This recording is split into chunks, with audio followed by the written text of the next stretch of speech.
It doesn't make any sense. Don't know what you meant. It's always over my head. Yeah, over my head. Yeah, it's so over my head, over my head, over my head, over my head, over my head, over my head. Is it too late? Too far gone to fix this? Over my head, over my head, over my head, over my head.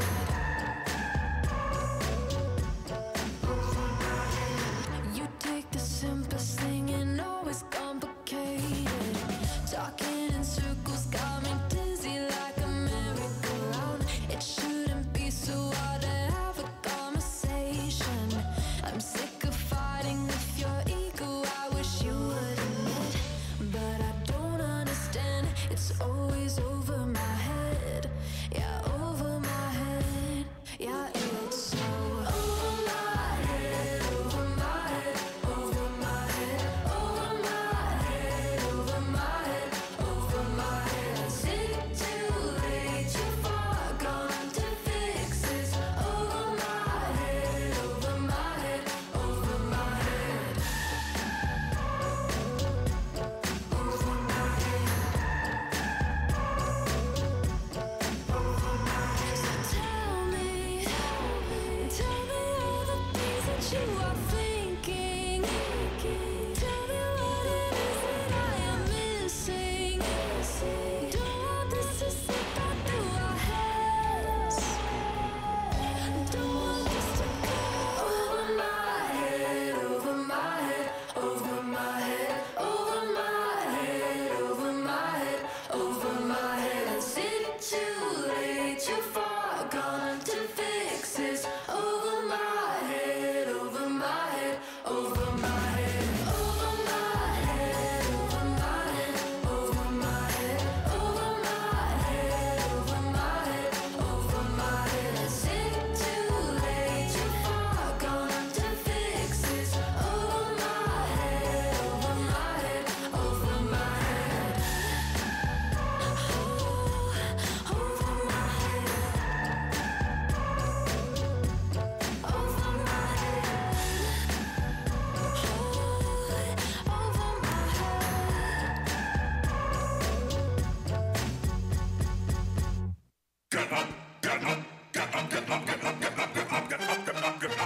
The Morning Invasion. I suppose we should get going. Let's go. 10, 9, 8, 7, 6, 5, 4, 3, 2, 1. Oh boy. Oh boy. Are we live? We're live, guys. Good morning. Live from the Dreamstyle Remodeling Star 88 Studios. Welcome to it, guys. Dex and Steva. We ready for a new week? Yeah, dude. We Feeling are great. ready. I feel so good, guys. Yeah. Feel so good. How you guys feeling out there? Welcome to the Morning Invasion. We're live on YouTube and Facebook at Star 88 FM. You guys can go and hang out with us. Jarrett, Stacy, Saham Bay, Sejin Bay. Hanging out on Facebook. Yeah. Good morning. Yeah, we upload all the shows during the week to YouTube and Facebook. You guys can go back. Dude, he's rocking us from Pakistan. Oh, what's up? Pakistan? It's pretty dope. What's the weather like over there right now? Right? Like 200 degrees over there? I bet it's a lot like Albuquerque. Yeah. That's my guess. Man, how was everybody's weekend? What'd you guys do? Dude, I got to go hang out with the Larry O'Brien trophy. How about you? What? Yeah, you know, the trophy that you get when you win the NBA Finals. You mean the Warriors? Yeah, I do. Why would you go and hang out at a Warriors party? It's a good question, my friend. Yeah, and yeah. How did you get there? Oh, wait. It was because of me. Oh my gosh! It was 'cause of not me. because of Yes, you. it was because No, you know what? no. I've tried to mention this on the show before, and you didn't want to believe it, but man, we got a Starmy member. We got a Starmy member who's dating the assistant coach of the Warriors. Okay. Why can't you just say that we have a Starmy member who is the coach of the Warriors? It was so great. Hey, you know what? Actually, that's very true. After getting to spend time with the assistant coach Yeah. of the Warriors, his name is Mike Brown. If you didn't know it, he is the assistant coach. Again, the assistant coach for the Warriors. Yeah. The Golden State Warriors. This is real life. We were with him this weekend because he came home to celebrate the Golden State Warriors national championship, and he brought the trophy home with him and had a little private gathering on Saturday evening. Let's start at the beginning because we gotta take you through everything. I mean, the whole night. We're do you mean, gonna no? tell you the whole night. Nah, Okay, the whole night. I got to stand in front of it. We got to take a picture of it. Yeah, if you're not following Right, us take a on picture Facebook with or it. Instagram, you need to do it because we posted some pretty cool pictures of the Larry O'Brien Yeah. trophy. That thing is beautiful, beautiful, and there were security guards all around it, so you had to be about 2 feet away from it at all times, so you couldn't touch it. Yeah. And so yeah, we get invited to this party, and man alive. I was like, is this real life? It was so much fun. We got This to is meet real. so many amazing people. Mhm. Got to meet a bunch of Starmy members. And I don't know. What do you want to talk about first, man? Because, geez, there was so much that happened that night. Let's see. The trophy was really cool. I'm not going to lie. That was pretty amazing. Yeah, we were yeah. seriously right there. Yeah. It was hanging with us It was, in it was Albuquerque. hanging with us. The Larry It was. O'Brien trophy is hanging in Albuquerque. Yep. And so that was cool. Mm-hmm. But honestly, my favorite part was getting to meet Mike Brown. Yeah. Coolest And dude. Shout out to Mike Brown because Yes. he is probably one of the nicest, most genuine guys you'll ever meet. And at one point, about 2 hours into the party, I look at Steve-O and I go, I'm so glad I'm not Mike Brown. Yeah. I am so glad. Like, this is a party that, you know, He is throwing for friends and family. because his team just won the NBA Finals. Yeah. And how many people were mobbing him for photos? Oh, my gosh. It was crazy. And I think about 80% of those photos was Steve-O Jeter. At one point, because we finally get to go and hang out and talk. Whatever. We finally had our chance. And it was like, all right, we get some alone time with Mike Brown. And what's the first thing Steve-O does? Oh, we got to take a selfie together. I'm like, no! Yeah. Steve-O! Taking selfies, Poor bro. Mike Brown is just taking 1,000 That's photos. the first thing you said. You're like, dude, I'm so glad I'm not you. I'm like, why are you saying these things? Oh, my It gosh. was a lot of fun. But yeah, he took photos and hung out, and we got to have a couple good conversations with him. Yeah, some really good conversation. And we even got into the, hey, bro, who's better, MJ or LeBron? He coached Braun. You right? That was really good. Yeah. In fact, he was the head coach of the Cavs for some years, man. He took him to the finals in 07. Jay Marie, Mike Brown kind of lives here, kind of doesn't live here. His Kinda girlfriend lives why, here. Why you got to share deets, bro? Well, Why because, you gotta man, I see- mean, why can't come we? on. We're all family now, aren't we? He's the associate head coach for the Golden State Warriors, by the way. That's his official title. Yeah, he's one class act, that Mike Brown. He's seriously incredible. I can't wait to go to games without you next What year. was the guy's name that came down from Las Cruces? Came up from Las Cruces? Who, Vic? Yeah, Yeah, Vic. Vic. Yeah. Shout out to Vic. Yeah. We met a lot of we met really this cool really people. cool dude, and he was a lot of fun. At first, first I didn't know what to think of old Vic, and then See, I knew. later I in the know. night, I'm like, you know what? We can be friends. Yeah. He looked at me towards the end of the night, and he goes, "Can I give you a bro hug?" I'm like, "Sure, come here, bring it in, bring it in, bro." For those Bring who it don't in. realize, Mike Brown's son, Elijah Brown, Lobo. So, Is he really? I had Yes. no idea. how do you think all of this happened? Because of his girlfriend? No! No, everybody at the party was pretty much her family. Okay, I know, but what I'm saying Yeah. What position does he What play? brought him to Albuquerque is what I mean. Because people are like, wait. Okay, so how did they get connected? You know? Like, Yes. Gotcha. I know what you're saying. Because they're like, wait. Mike Brown lives here? So, yeah, dude, number 4. Number 4. Elijah Brown. Okay. He played for the Lobos. Oh, he played? He doesn't. He's Yeah. not currently playing. No. Okay. No. He transferred. In fact, they think he's going to play summer ball for the Warriors. Oh, no way. Yeah. That's cool. Yeah, dude. It was good. All right. It was good. Good looking dude right there. Well, yeah. It's Mike Brown's kid. Mike Brown. Mike Brown's good. Anyways. Welcome to the show. If you guys want to text in, 505-585-LIVE. That's our live line that you can text into the show and say whatever you want. You can be a part of the show with us. We're also on Facebook Live and YouTube Live at Star 88 FM. And phone lines are open, 505-338-3700 if you'd like to call in. We'd love to hear about your weekend. How was your Father's Day? Did you have a good Father's Day? I had a great Father's Day. Good. I'm glad. I had a fantastic It was chill. It was very chill. Good. I still grilled. Well, yeah. I still cooked my own meal Mm-hmm. on Father's Day. But, Did you have some steak? yeah. Yeah. Of course. Yep. It's That's what I Father's had. Day. That's what I had.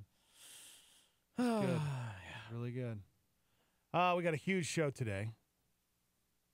First, we need to talk about something. Whoa. There was a movie that opened up this weekend. Oh, I and saw it. It broke a record. Incredibles 2. Did you guys go watch it? Yeah. Yeah. Yeah. Aw. What does that mean? It's good. Yeah. That doesn't sound like you know. Usually, I have waited if 14 you love a movie, years you freak for, out over Yeah, it. exactly. That's Oh. exactly it. I waited 14 years for a sequel to The Incredibles. Yeah. Maybe that's what it is. It was 14 years. It to was build up. good. It was real It was good. Okay. But here's the thing. It's Pixar, right? So you expect a lot from Pixar. I had still not seen Coco, and it just came out on Netflix. So I saw this weekend not one, but 2 Pixar films. Ooh. Saw Coco, saw The Incredibles 2. I liked Coco better. Really? Whoa. Coco was incredible. Yeah, but after you told me that you cried the whole movie, No, I'm I never didn't- going there. I didn't cry the whole movie. I'm never going there because I'd be balling too. It's a really good movie, man. Yeah, I don't know. It's really good. Incredibles 2 is really good. Who saw it? Apparently everybody, because it made how much money? Yeah, it was a huge opening. It took in $180 million. Oh my gosh. That's the biggest opening ever for an animated film. Yeah. Finding Dory was the previous record holder with $135 million. So it crushed that. Whoa! $180 million. Our boy Matthew in St. Louis said it was good. Watched it on Friday with my kids. The kids loved it. That's the same. My wife and the boys thought it was amazing. Yeah. They loved it. And I was like, yeah, it's really good. I was in tears. I was laughing. It's really funny. Did you watch it in 3D? No. Oh, see, So- you gotta watch those in 3D, No. bro. Animated movies are the way to No. go. It's a really good sequel. I really enjoyed it. But it wrapped up too quickly for me. The ending was really neat. So I was like, Are they gonna continue? I don't know. Is that it? I don't know. Hmm. But Coco. But Coco, that came out last I year. know, bro. right? I just saw it on Netflix because finally everybody was like, dude, trust me. And I'll tell you right now, you probably won't cry as much as I did. Okay. 1, you don't cry as much as I do. 2, you're not Spanish. I'm being totally serious. The film reminded me of my grandfather, Valerio Garcia. And it was just like, I'm Yeah. okay. I'm okay. The music, the everything. Mm, Gosh, dude. that's good. You know what? Maybe I'll give it a shot. Jarrell said Coco was awesome. What's up, Jarrell? What up? Jarrell. What a good dude. He is a good Jarrell. That Jarrell guy is. Coco, I'm telling Good. you, All bro. right. Well, you know what? I'm gonna go see The Incredibles too. I'm gonna go see it, and I'm gonna Go make see sure I it. watch it in 3D because that's how you watch animated movies. Somebody said Incredibles 2 was great. Love the parts with Jack Jack. He was hands down the best part of the movie. Really? Yes. I was in tears over that kid. Jack Jack was his best part. Yeah. Is that a new character, or is that the baby? That's the baby, Jack Jack. Okay, I haven't seen it in 14 years. But when you realize that, like, your son, Jack, who is 14 years old is sitting next to you, and he was a like Yeah, a right? baby How when the crazy movie is came that? out. I was just going, Yeah. this is insane. Yep. 14 years. Yeah, my daughter was a baby, and Caleb was running around with an Incredibles muscle costume. Yeah. He would never take it off. This is how we're going to feel when the next Toy Story finally comes out. Yeah, right? It's coming. Oh, what else we got on the show? We got you being the biggest Star Wars nerd out there. What? I got some news on Okay. how many more of these movies are in development. How many do you think right now? How many more? Oh, gosh. How many more do they have planned right now? Planned? Yeah. Well, I know there's another trilogy from Ryan Johnson. There's the Boba Fett standalone. Hopefully they're going to work on Obi-Wan. Mm-hmm. In development right now, I'm going to say 6. 532. I'm just kidding. We'll talk about that coming up. All right, let's kick off the show with this story. There's a lot of crazy, wacky people out there in the world. We read about them every day. Not sure what this lady was thinking. She's 32. Her name's Elgin. She lives Elgin? in Canada. No, she lives in Elgin, Ontario, Canada. Her name is not Elgin. Thank you, wingman. Can we call her Elgin? Because, you know, We can't. there's no name You for don't her. like pronouncing your G's. Elgin. Elgin. She's 32. Uh-huh. We'll call her Ellie. She called 911 on Monday from a restaurant. And when the cops got there, the emergency was that the woman and her 10-year-old son were hangry Okay. and the restaurant hadn't made their pizza fast enough. The cops gave the woman a warning and told her not to call 911 unless there's, quote, imminent danger. Reminds me of that Seinfeld episode where they're hanging out at that Chinese restaurant and they're hungry and they're dying and they're freaking out and the guy's not. You don't watch Seinfeld. Never. Yeah, no. You never watched it. Yeah. I wish I had a friend. It was cool. Guys, you can't call 911 unless it's an emergency. Gosh, and what's an dude. emergency? What would be an emergency? What would be okay, you know, in that situation? Maybe they got food poisoning from the restaurant. Sure, okay. You know, somebody needed medical attention. I know being hangry is, we talked about it last week. I mean, it's scientifically proven that we get hangry. It happens. And our mood changes. But you know what? You've done it too. You called 911 to thank those ladies. And you know what? We got a warning. And we ended up on one of their PSAs on please don't call us unless it's an emergency. And that's a true story because of Steve Jeter. It's true. You call 911 in Albuquerque, you probably get a busy signal because there's so That's- much going on. Isn't that sad? Mm-hmm. Yeah. Yep. All right. The topic is, what did you do when you were hangry? No, No? that's not. Oh. It's not the Not going topic. to be the topic? What stupid act did you do while you were hangry? No? No. Morning, Jarrett, Jay Marie, Jeanette. How you guys doing? Jacob, Matthew, Julian, all hanging out on YouTube. Jarrell. Did I'm you guys talk Googling right Kathleen now. Kennedy? No, we haven't. Oh, what's up with It's Kathleen still a Kennedy? rumor. What happened? Allegedly, she's leaving Lucasfilm. It's just a rumor, though. Okay. Why? There's no official source yet. There's rumors emerging that the Lucasfilm president, Kathleen Kennedy, may be stepping down in September. Dang. That doesn't mean anything to me. I don't know. I don't get it. She is the president of Lucasfilm. She has basically overseen everything that we've gotten in the last, I don't know, 30 years. Okay. Okay, that's a big deal, I guess. Yeah. And that could change things, right? It could change a lot of things. Okay. Okay. It's because fans are like mad at her over Solo, a Star Wars story. which was amazing. Oh, Bill Peterson. I've seen it 3 times. We need you to call Bill. He saw it last night. I don't want to know if he didn't like it. I have to know. I don't I didn't wanna get a know. chance to talk to him Okay. yet, and I'm freaking out. If he didn't like it, I don't want to know. I can't wait to see what kind of political agenda that Exactly. Solo had. Exactly. That's Bill, we need you to call. no. Don't want to know. Yep, we need to Don't know. want to know. We need to know. How come we can't just enjoy entertainment anymore? Like somebody chimed in and they didn't like Coco because they said it was too morbid because it was about dead people. Hmm. And I'm like, did you see the same movie as I did?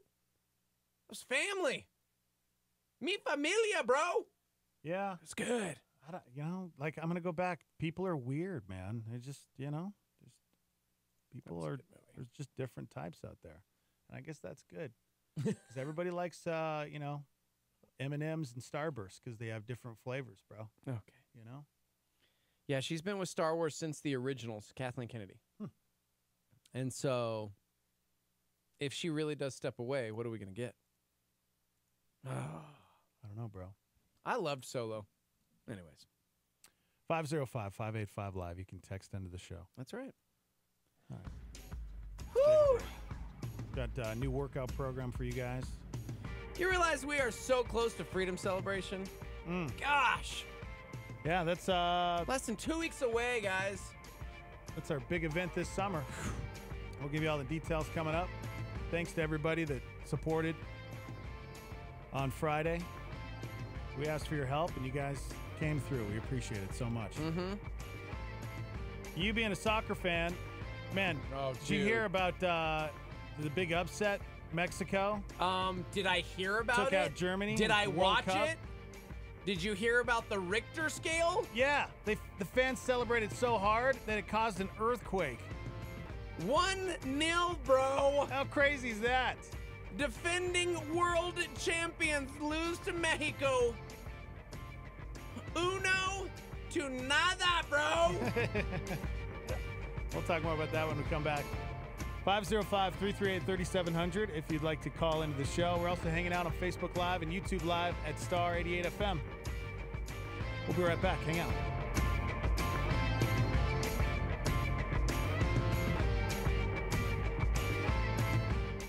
Pastor Jack Graham and a Star 88 Supernova. We live today, so many live today with this whole victim mentality. And one of the problems that we have in dealing with bitterness is because few are willing to deal with it because, number one, it may feel good to have a sense of control over others' actions. We can share our anger, hold our anger, give our anger. But one of the reasons it's so difficult to deal with is that most people think they are justified in their bitterness or their anger or their resentment. He did that to me. She did that to me. It was my parents. It was my brother. It was my school teacher. It was my boss. And we live in a time when people are definitely hurt. Life is hard. And yet, this is never an excuse for the believer to live a life of resentment. Catch Pastor Jack Graham, PowerPoint, broadcast weekdays at 10:30 a.m. on our sister station, KNKT. A solar flare from David Jeremiah. Truth is true whether anyone believes it or not. Truth is not touched by our emotions, opinions, or perceptions. Star 88.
Christine Kane challenges us to not just look at those around us, but to see the person as Christ sees them in this Star 88 PowerPoint. You know, my daughter, Sophia, she was having a lot of problems at school, and I couldn't work it out because she's so bright. She really is, like her mother. And anyway, she was really doing quite bad at school.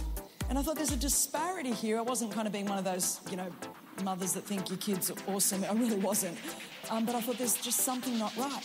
And so we took her to the eye doctor, which, if the teacher had half a brain, may have picked this up a lot earlier. And when we took her to the eye doctor, he was just stunned at how bad her eyes were. And then he did a prescription, and she put on glasses. I'll never forget it. She put on glasses. She went, "Mummy, there's words on the whiteboard." And see, what happens is she didn't even know she couldn't see. And a lot of us don't even know that we can't see. That's Christine Kane on a Star 88 PowerPoint. Hey, what's going on in the news today? Protests at facilities where the federal government is enforcing its policy of separating immigrant children from parents. A deadly earthquake in Japan. The magnitude 6.1 earthquake struck the city of Osaka Monday morning in Japan. Government officials say 3 people have died. The quake knocked out power and disrupted train service during the morning commute. Beyonce and Jay-Z dropped a surprise collaborative album. There was no advance promotion. The album is only available on Tidal, the subscription-based music service that Jay-Z has a stake in. Huge upset at the World Cup as Mexico defeated the defending champions, Germany. Folks in Mexico were so excited after their team scored the winning goal that an earthquake was registered in Mexico City. That the official quake likely occurred because of massive jumps during the goal that won the match. And what a finish by Brooks Koepka. Ladies and gentlemen, last year's and this year's U.S. Open champion, Brooks Koepka. Back-to-back United States Opens. Phenomenal. Phenomenal. Good morning. Welcome to the show, live from the Dreamstyle Remodeling Star 88 Studios. Dex and Steve-O. Yeah! Oh, man. How was everybody's weekend? How you guys doing out there? You guys can hang out with us on Facebook and YouTube Live at Star 88 FM. Phone lines are open at 505-338-3700. And what's the live line number for the Star Me to text in? 505-585-LIVE. That's 505-585-5483. Yeah, if you hadn't heard during that little news clip, Mexico upset Germany in the World Cup yesterday. And they celebrated so hard that it caused an earthquake. How insane is that? Oh, dude. The goal was incredible. Yeah? Incredible! Yes. Let's face it, the goal is incredible because it takes hours for one goal. People lose their minds. Whatever, dude. Ronaldo, remember we're talking like Portugal, Spain? Yeah. Ronaldo scored 3 goals himself. Wow. Yeah. Jeez. It was a good weekend. I watched them all. What was the final score? 3-3. 3-3? Mm-hmm. Jeez. How long is a soccer game? 90 minutes. 90 minutes? But here's the thing. Okay, that's not too bad. I was going to say, here's the thing. It's actually shorter than, say, watching an NBA Finals game. Really? Because you realize, that's like, 48 minutes? Yeah. And so, but there's timeouts, there's long pauses, whatever. This is 45 minutes, and then there's a half. And then they're 45 minutes. How many timeouts do you None. Oh, really? That's what I'm saying. It's 45 minutes no matter what. Somebody gets hurt, they're injured on the field. So then they give you extra time at the end. So like yesterday, the Brazil, oh my gosh, every 2 seconds somebody's falling down and faking hurt. And so they had 5 minutes at the end, so 95 minutes. Yeah. But it goes. It goes and goes. Gosh, it's good. Goes and goes. So good. All right. Maybe I'll give it a shot, guys. No, I don't think you will. No, I don't think so. If I haven't gotten into it yet, I don't know. I don't know if it's ever going to happen, man. You just have to, I don't know. My family loves it. Like the Jeter boys love watching the World Cup. That's good. It's good.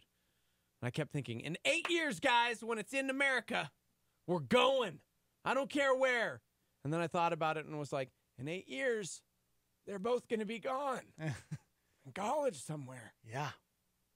So it'll be cheaper. Woo! Taking Brody. Yeah, that's true. Mm-hmm. Oh, man. Am I the only one that's watching the World Cup? Yeah, not very many people have chimed in. I don't know, man. Does anyone care? It's America. Mexico beat Germany. Like, that was crazy. Who do we got today? Anybody playing? Yeah. Sweden's playing South Korea right now as we speak. Belgium's playing Panama. And the match I actually care about today, Tunisia is playing England. I want to see what England's got. They're playing at noon. All right. So. Good. Yeah, if you guys want to chime in and talk soccer. Nobody does. Okay. Nobody You and does. Brian Nixon can Yes. geek out as much as you like. Curmudgeon's watching it right now. So. Oh, okay. We got one. Got one out there. 505-338-3700 if you'd like to call into the show. You guys can, remember, you guys can not only text into the show, but you guys can call and leave voicemails. And we'd appreciate you guys doing that. You know, you can say whatever you want. You can tell us how Star 88 has impacted your life. You can be a complete idiot if you want. You can scream and yell when your soccer team scores a goal. 505-585-LIVE. You can call it and leave a voicemail. Next message. I just want to say how much I love Star 88, and I wanted to tell you what the station's done for me. So, for me, I get home after a hard day of work, very hard day, and I say, oh, what would be nice? I think I'll make spaghetti. Okay, so I sit there and I slave over a hot stove, cooking spaghetti, making the sauce, boiling the noodles, and set it all out, all fancy and everything. And what does this roomie do? Yep. What does he do? He goes into the freezer, pulls out a bag of cauliflower. Who eats cauliflower? What? It's disgusting. He puts it in the microwave, heats it up, but no. Will he use any of the pasta that I slaved over, paid for? I think this guy No. called the He wrong puts number. the cauliflower on the plate, then puts sauce over the top. I didn't say he could do that. You know? And then the next day, I get home Wow, and thinking, how long is this what would be voice? nice? Jeez. What can I do? Oh, I know. I'll make steak fajitas. Wow. Oh, So I go through and I Sounds do all good. the prep. I chop up all the veggies. I do everything nice, lay it out pretty, really nice looking. And what does he do? He goes to the freezer, gets another bag of lousy cauliflower, Gosh. throws it in the microwave, That sounds puts healthy. it on a plate, and then he puts the steak fajitas on top of the cauliflower. Who does that? well, Who does it? I had tortillas sitting right there. No, I can't eat tortillas because they're full of gluten. Blah, blah, blah, blah, blah, blah, blah. So that's why I like Star 88. okay. Don't ever call us again. Call Yeah. All right? That was ridiculous. Wow. Bill Peterson. Yeah, that's right. So you ate cauliflower all weekend, huh? Well, I mean, that's Gosh, you and Chrissy, man. She was like, all right, you're going to grill the steaks, we're going to do this, and I'm making cauliflower mashed potatoes. And I'm like, so good. cauliflower mashed potatoes? Yeah. So she says that, and I'm like, so it's like mashed potatoes with cauliflower in them? She's like, no, it's like cauliflower, but made like mashed potatoes. you mash and I'm them like, up. Isn't it just mashed cauliflower then? Why are you calling it cauliflower mashed potatoes? There are no potatoes in this. No, there's not. There's no potatoes. None potatoes. I'm telling you guys. It's a good thing I love cauliflower. I'm telling you, next time you eat spaghetti, instead of noodles, use the cauliflower. Okay. I'm serious. I am dead serious. So gross, It is man. so good. So gross. Yeah, you know what? That's the thing. You know how I used to be. Yeah. And it's all about changing your taste buds. You know? I crave vegetables now. That's all I crave. It's true. It can change. Your taste buds can change. Yep. You know, jump on the Chrissy and Dex fitness plan. And you know what? You can be healthy and love cauliflower just like us. Next message. Hi, I just wanted to say how much I love Star 88, how much it touched my heart and moved me. It moved me so much that I came home and it's 107 degrees out and you've got your bedroom window open. What do you think I'm made of? Money? What? Come on. Okay, love you. Bye. Oh, jeez. Okay, well. Whew. Somebody's overstaying their welcome. Am I right? No kidding. I wonder. Gosh. Man. Whew. Anybody out there got an extra room, maybe? Need to start rethinking this whole thing. Yeah, you guys can not only text into the show, but you can call the live line and leave a voicemail. 505-585-LIVE. Next message. I'll tell you what it's done for me. Have you ever steamed a bag of cauliflower? Okay. Seriously. You open it up and like, you'll clear out a whole room. It's like, shut the bathroom door. I mean, it's not as bad as broccoli, but I'm telling you, no pun intended, but it is bad. It stinks up the entire house for hours. He's okay? really You know, upset. and imagine that going Somebody into needs to somebody's block this body, and number. then, well, I don't need to go there, do I? Oh, no. That's why I love Star 88. Okay. What a weirdo. What a weirdo. It's good to see he had a rad Father's Day. Liz chimed in and said, good morning, guys. Happy Father's Day to you, too. Oh, thanks. Joe and Karina said, Mexico defeating Germany had to have been the best Father's Day ever. Said, but for real, it was epic. Nobody thought Mexico could pull it off. On a side note, happy birthday, Aubrey. Baby girl is 1 year old today. Aw. Isn't that awesome? Yeah. Very cool. Somebody else wants to know how cauliflower became a food. Was someone walking along in the open space and came across a cauliflower plant and pulled it and chowed down and decided it was delicious? I love cauliflower, actually. No, the roasted cauliflower is so good. We did that yesterday, grilled up some cauliflower, and Brody stared at it, and he was like, it's squishy. He wouldn't eat it. And I'm like, dude, you love cauliflower. He's like, I like it when it's hard. It is squishy, It's and I squishy. don't like it. I'm like, it's the same thing. He loves raw vegetables. Yeah.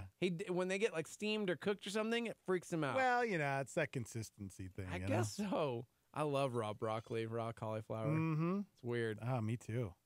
Love it, guys. So good. 505-338-3700 if you'd like to call into the show. When I was a kid, they always had those like veggie platters, and I was about the celery and the carrots. That's all I would touch. And now I'm the dude in the corner eating the like snow peas and broccoli raw. Oh, so what good. happened? So good. Is it an old guy thing? Did we get old? Yeah, we're old. Dang it! Man, you're old. You're turning 40 here pretty quick. Oh, Oh, gosh. man. Oh, man. It's right there. I just looked at the date and realized that is less than a month away. Less than a month away from the big 4-0. Wow. Are you getting, Thanks, man. getting a little stressed about it? How's your heart feel? Well, I was. You got any pain in your right shoulder? Anything? How's your breathing? You okay? I think I'm good. Yeah, I don't know, man. I think I'm good. I don't know. I'm glad that you're not eating the McDonald's. Yeah. Let's cut that out finally. There was about a month straight where he was eating two That's McDonald's meals every morning. I got a new water bottle. Just kidding. It's the same one. Okay. But I washed it. Good. Yeah, he walked in the other day and he's like, man, I got to get rid of this water bottle. It just stinks of mold. Yeah, it was like black mold all in it. Black When was the mold. last time you washed it? Never. Why do you wash a water bottle? It's water. I washed it, guys. First time ever. Yeah, marriage is tough, guys. Marriage is tough. And this next story, I feel for this guy. Oh, no. I feel for this guy. He's had enough. Police in Brookfield, Wisconsin, they got a call a few weeks ago from a movie theater about a potential domestic situation between a husband and a wife. Apparently what happened is they ordered popcorn, and the wife secretly put salt on it without him knowing it. I mean, the husband hated extra salt. So when he figured out what his wife had done, he announced that the marriage was over. Okay. That is stupid. He also used it as a metaphor for her doing things behind his back, like possibly having an affair. Oh, my gosh. He Are you was kidding me? So mad that he wanted to leave the theater, but she took his keys to keep him from driving away angry. And that's when someone called the cops. Things never got physical. Nobody was arrested. No word on whether they went through what they went through with the divorce or if they managed to bounce back from the salt incident. But guys, it just takes that one. No, it does not. No. You know what it is? That is a dude who had so much pent up stuff that little salt on the popcorn was that you got to talk it out, man. That's it. No, you got to talk it out. Clearly, it was not about the salt on the popcorn. Mm-hmm. Gosh. Well, it was because that was just, another thing that just kept adding up. But you're right. That pent up anger. So true, right? Taylor said the marriage might have been salty. Am I right? Oh, man. Am I right? There's nothing better than butter and salt on your popcorn. Gosh, I hate popcorn. I don't get that at all. Hate popcorn. How can you hate popcorn? Because I used to work at a movie theater. So light and I fluffy. would come home reeking like buttered popcorn every night. Oh, gosh, that'd be a dream of mine. To live with somebody that smelled like popcorn. Yeah, no. Gosh. Yeah. Yep, pent up anger. No, but for real. Mm-hmm. Like, you got to talk to somebody. Right. There's no way it was actually about the salt on the popcorn. Right. Because I will be, I've had a couple of those moments where I had to, like, stop and calm down and then realize, what am I really mad about right now? Yeah, exactly. Because it cannot be what I think I'm angry about right now. Yeah. Am I really this mad about this? Yep. And then you trace it back. Whoop. Oh, it's this. This is why I'm mad. We should talk. Yeah.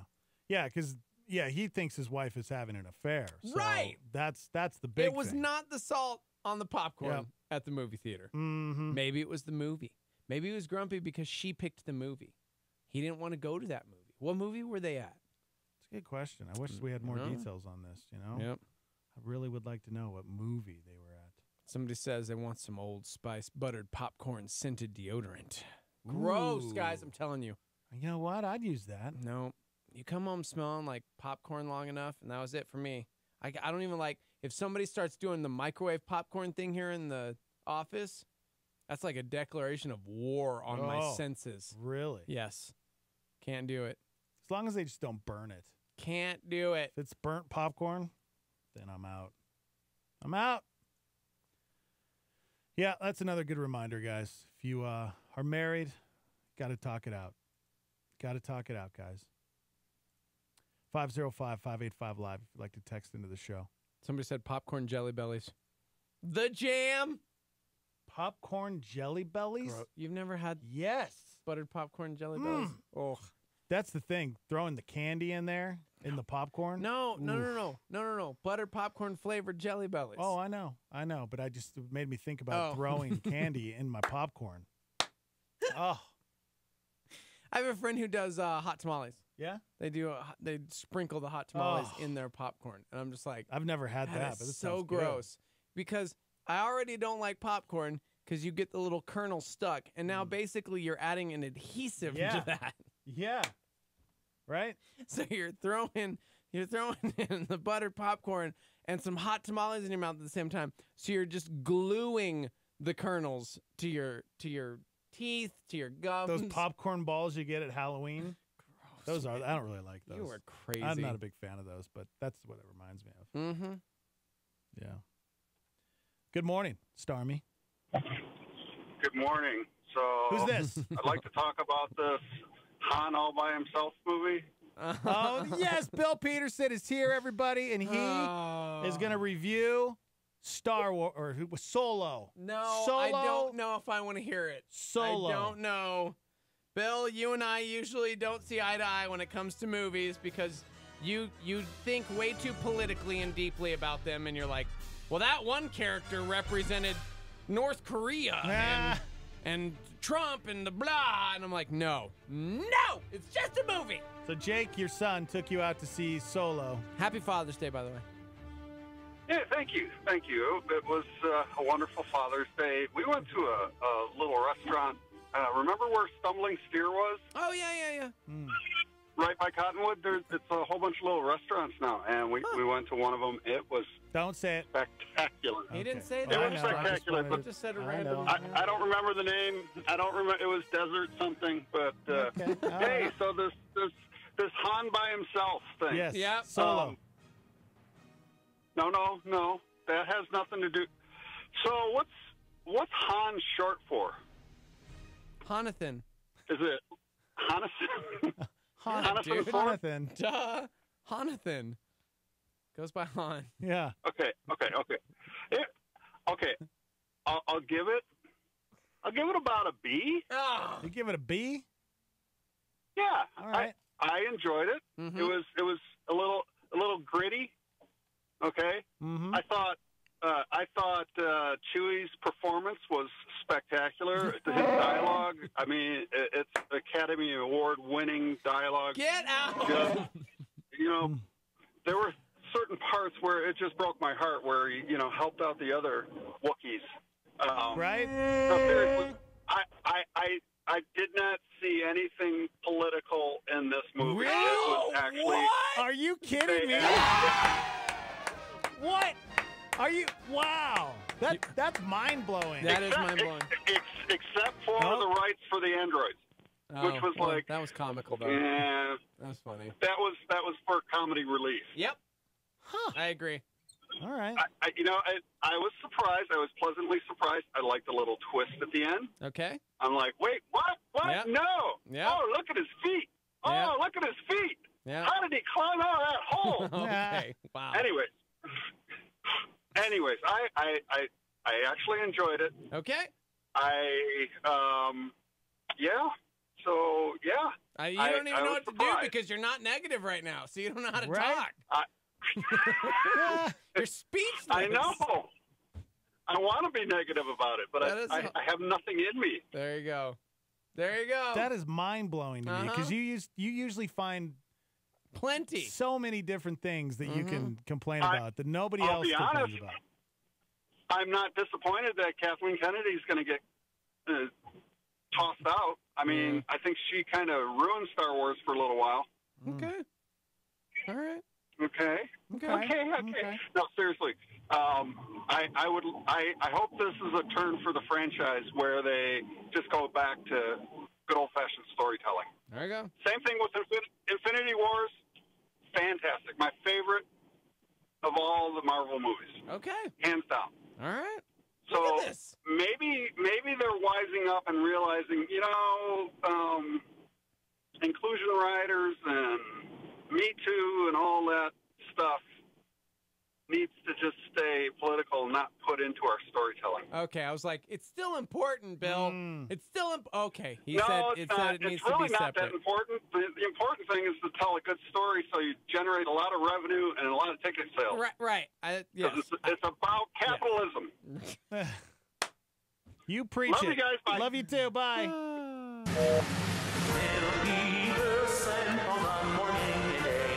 Okay. Crazy, right? Weird. I was not expecting that. I wasn't either. I just knew he was going to hate it. I thought he was going to go off on that female droid. Yeah. You know? Yeah. L3.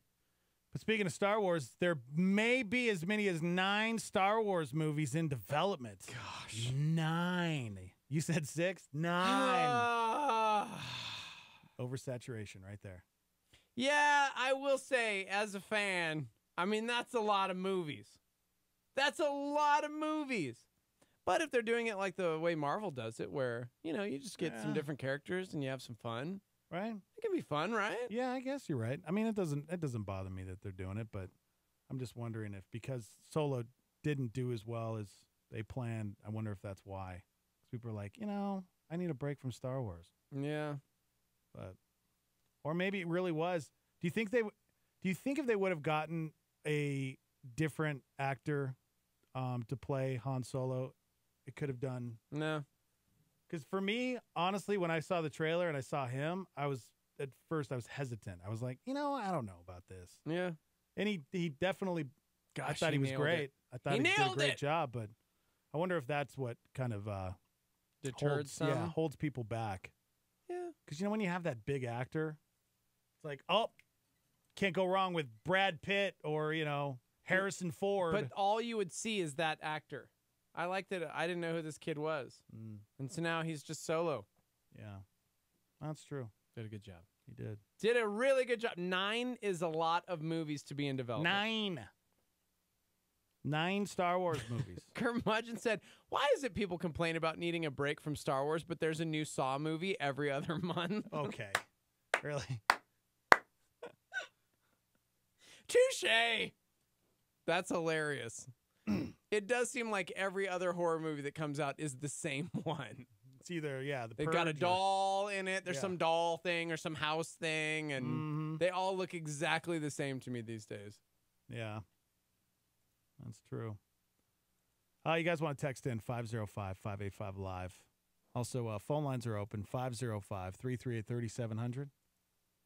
How's your Monday? How was your weekend, guys? It was good. Was it good? It was real good. Yeah, if you missed it, Steve and I got to hang out at a private party on Saturday night. Give you some of those details coming up.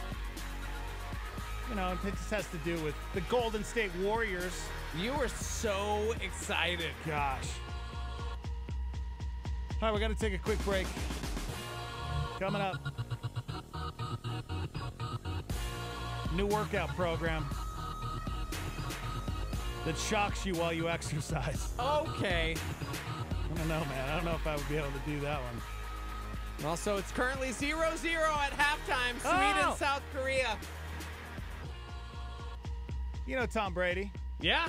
He did an interview with Oprah and talked about his retirement. Oh, really? Yeah. We got a clip from that coming up. We're live from the Dreamstar Remodeling Star 88 Studios. We'll be right back.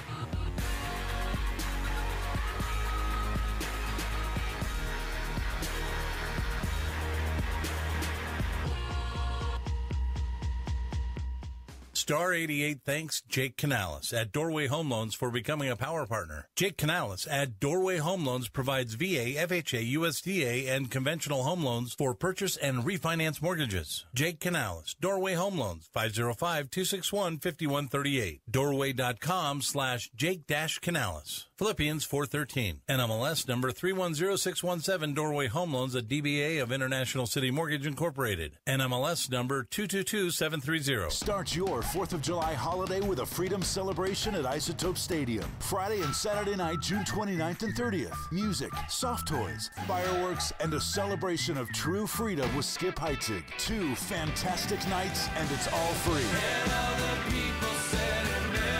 Freedom Celebration with Matt Maher, 10th Avenue North, Trip Lee, and Sarah Reeves. Above all, as our wonderful nation celebrates independence, Skip Heitzig will give a clear invitation to true freedom. Jesus said, you will know the truth, and the truth will set you free. He can set everyone free from guilt, from sin, from hell. With Matt Maher, Trip Lee, Sarah Reeves, and 10th Avenue North. Freedom Celebration at Isotope Stadium Friday and Saturday, June 29th and 30th. All free and fireworks both nights. freedomabq.org. The story of Esther is about the big issues of life, God's providence, how we reap what we sow, and how we're all here for such a time as this. This week, Pastor Greg Laurie brings insights from the story of Esther and also begins a new series in the New Testament book of John. Tune in this week for A New Beginning with pastor and evangelist Greg Laurie. Make an appointment with Greg Laurie weekdays at 8:30 a.m. on our sister station, KNKT 107.1 FM. This is KLYT, Albuquerque, Santa Fe, Star 88, New Mexico's fresh alternative.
Invasion with Dex and Steve-O.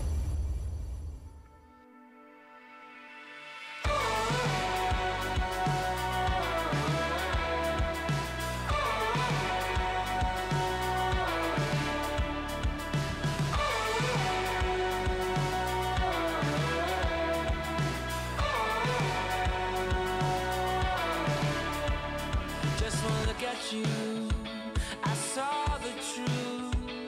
Just one look at you, and I crashed into mad love. Washed up, young blood. Washed up. Do what you want, I'll pull my punches. Say what you want, louder than any sound. Feel what you feel, I'll do no better than you. Be what you want, if it makes you happy. Go where you want, I'll turn the ship around. Feel what you feel, I'll do no better than you. Lost in love, washed up together. Lost in love, washed up together. Castaways, overboard. Tidal waves, coming for us. Young blood, washed up. Mad love, washed up. Do what you want, I'll pull my punches. Say what you want, louder than any sound. Feel what you feel, I'll do no better than you. Be what you want, if it makes you happy. Go where you want, I'll turn the ship around. Feel what you feel, I'll do no better than you. Lost in love, washed up together. Lost in love, washed up together. I wanna go off the map with you. Drift away with you. I wanna go off the map with you. I wanna get lost, we're gonna get lost. We'll be washed up. Do what you want, I'll pull my punches. Say what you want, louder than any sound. Feel what you feel, I'll do no better than you. Be what you want, if it makes you happy. Go where you want, I'll turn the ship around. Feel what you feel, I'll do no better than you. Lost in love, washed up together. Lost in love, washed up together. 4, 3, 2, 1. Let's do this. Yes! The Morning Invasion. They require equipment and staff and a travel budget and just a little bit of special sauce. Now, a summertime safety tip. Oh, yay! If you find yourself running around lost in the forest, do this. Because then if anybody spots you, they'll think you're funny. This has been a summertime safety tip for summertime safety. Good morning. Yo. Dex and Steve. Morning Invasion. Live from the Dream Style Remodeling Star 88 Studios. Happy Father's Day to all the dads out there. Hope you had a great Sunday. Hope you enjoyed it. Kicked back, got to relax. Let us know about it. You guys can chime in. Facebook Live, YouTube Live, hanging out at Star 88 FM. Go like our page on Facebook if you haven't yet. Follow us on YouTube. Coming up, Tom Brady talking retirement with Oprah. I mean, 45 years old and he's still playing football. I mean, come Right? on. Jeez. Yeah. He's pushing 50, man. Gosh. Actually, is he 40? He's 40. 40? Man. 41, he'll That's be. insane. I think. Crazy is that? It's pretty cray-cray, yo. You know, are we all created equally? No, we're not. Okay. No, some have better genes than others, you know. Why can some live to be 100 and, you know, smoke ciggies and eat No, terrible? see, I don't agree with that though. You know? I think your life decisions can definitely shape your longevity or lack thereof. Not with everybody. Yeah. Not with everybody. No. I mean, look at LeBron. What about him? Man, there's nobody like LeBron out there as far as like an athlete. You know, Tom Brady. How crazy that he's 40 and he's still doing as good as he is. Not everybody is created equal. It's not fair, right? Not fair. Ronaldo's 33. Ronaldo's 33. Who does he play for? Portugal right now. Portugal. What's that? Is that volleyball? Okay. Looks like a volleyball player. Okay. All right, speaking of working out, there's a gym in New York City called Shock Therapy. Is that really what it's called? It's called Shock Therapy. We got to sue him. You do. Man, if you didn't know, we have an hour show on Thursdays called Shock Therapy Live. Yeah. Yep. It's called Shock Therapy. And you can probably guess what this this workout does to you. I don't like anything about this. So basically, they put you in this special suit, and it's powered with something called electronic muscle stimulation technology. So while you're exercising, it's sending safe little pulses of electricity through your muscles, which helps activate them and makes the training more effective. And they say that the shocks are so effective that you'll get results in half the time it would normally take, right? Come on. Don't be a sucker. Their workouts only last 30 minutes, but the benefits to your body are just like the ones you'd get if you worked out normally for an hour. Okay. Yeah, I want studies on this. You know, why are we so lazy? We want like the because man, I mean it's easy. We want the shortcut. Like I kind of want to get fit, but I don't really want to take care of myself. Instead of an hour, let's just do 30, but shock me the whole time. All right, let's say that this does work. It's 100%. Would you want your body to get shocked while you're working out? No. You got to put this suit on that doesn't look very comfortable. Which is hilarious. How long, we're watching this video, how long does it take for you to put the suit on? 5 minutes? Maybe 10. Okay. And then you got to get out of the suit. Mm-hmm. Why don't you just work out an hour? You know, you're right. It's taking you like the same amount of time and you're getting shocked. Yeah. That sounds super. What happens if something goes wrong with the suit? It just starts malfunctioning. Yeah, malfunctioning. See, that's what I'm saying. Shocking I you. don't understand. Starmy, help me out here. Like, what is it about the human condition? We want the results, but we don't want to put the work in, right? Yeah. Like, we want our life to be better. We want our job to be better. We want our family to be better. We want our faith to be better, but we are not willing to put in the work. Yeah. Marriage is hard. Really, really hard. A lot of work. Mm-hmm. A lot of work to maintain that. Yeah. What if they offered a suit that electrocuted you, but it made your marriage better? Would you put it on? No! You know, marriage is hard. We know it takes a lot of effort to go to counseling, you know, and if you put this suit on, That's what it is. It'll cut it in half. It's shock therapy. It's shock therapy. So you go to a counseling session with your spouse, and instead of an hour session where you talk things out, you only talk for 15 minutes because that's all you can endure because you're getting shocked the whole time. But then you don't want to talk about all the negative things anymore, and you're fixed. Right? Somebody says, I think it makes a lot of sense, actually. In order to build muscle, you need to activate it while you work out. Sometimes I personally have a problem being able to activate a certain muscle. Maybe that's why the warm-up is so important, right? Got to warm up your muscles. Somebody else said, what about all the people who sweated in the suit before you? Yeah. Ugh. Yeah.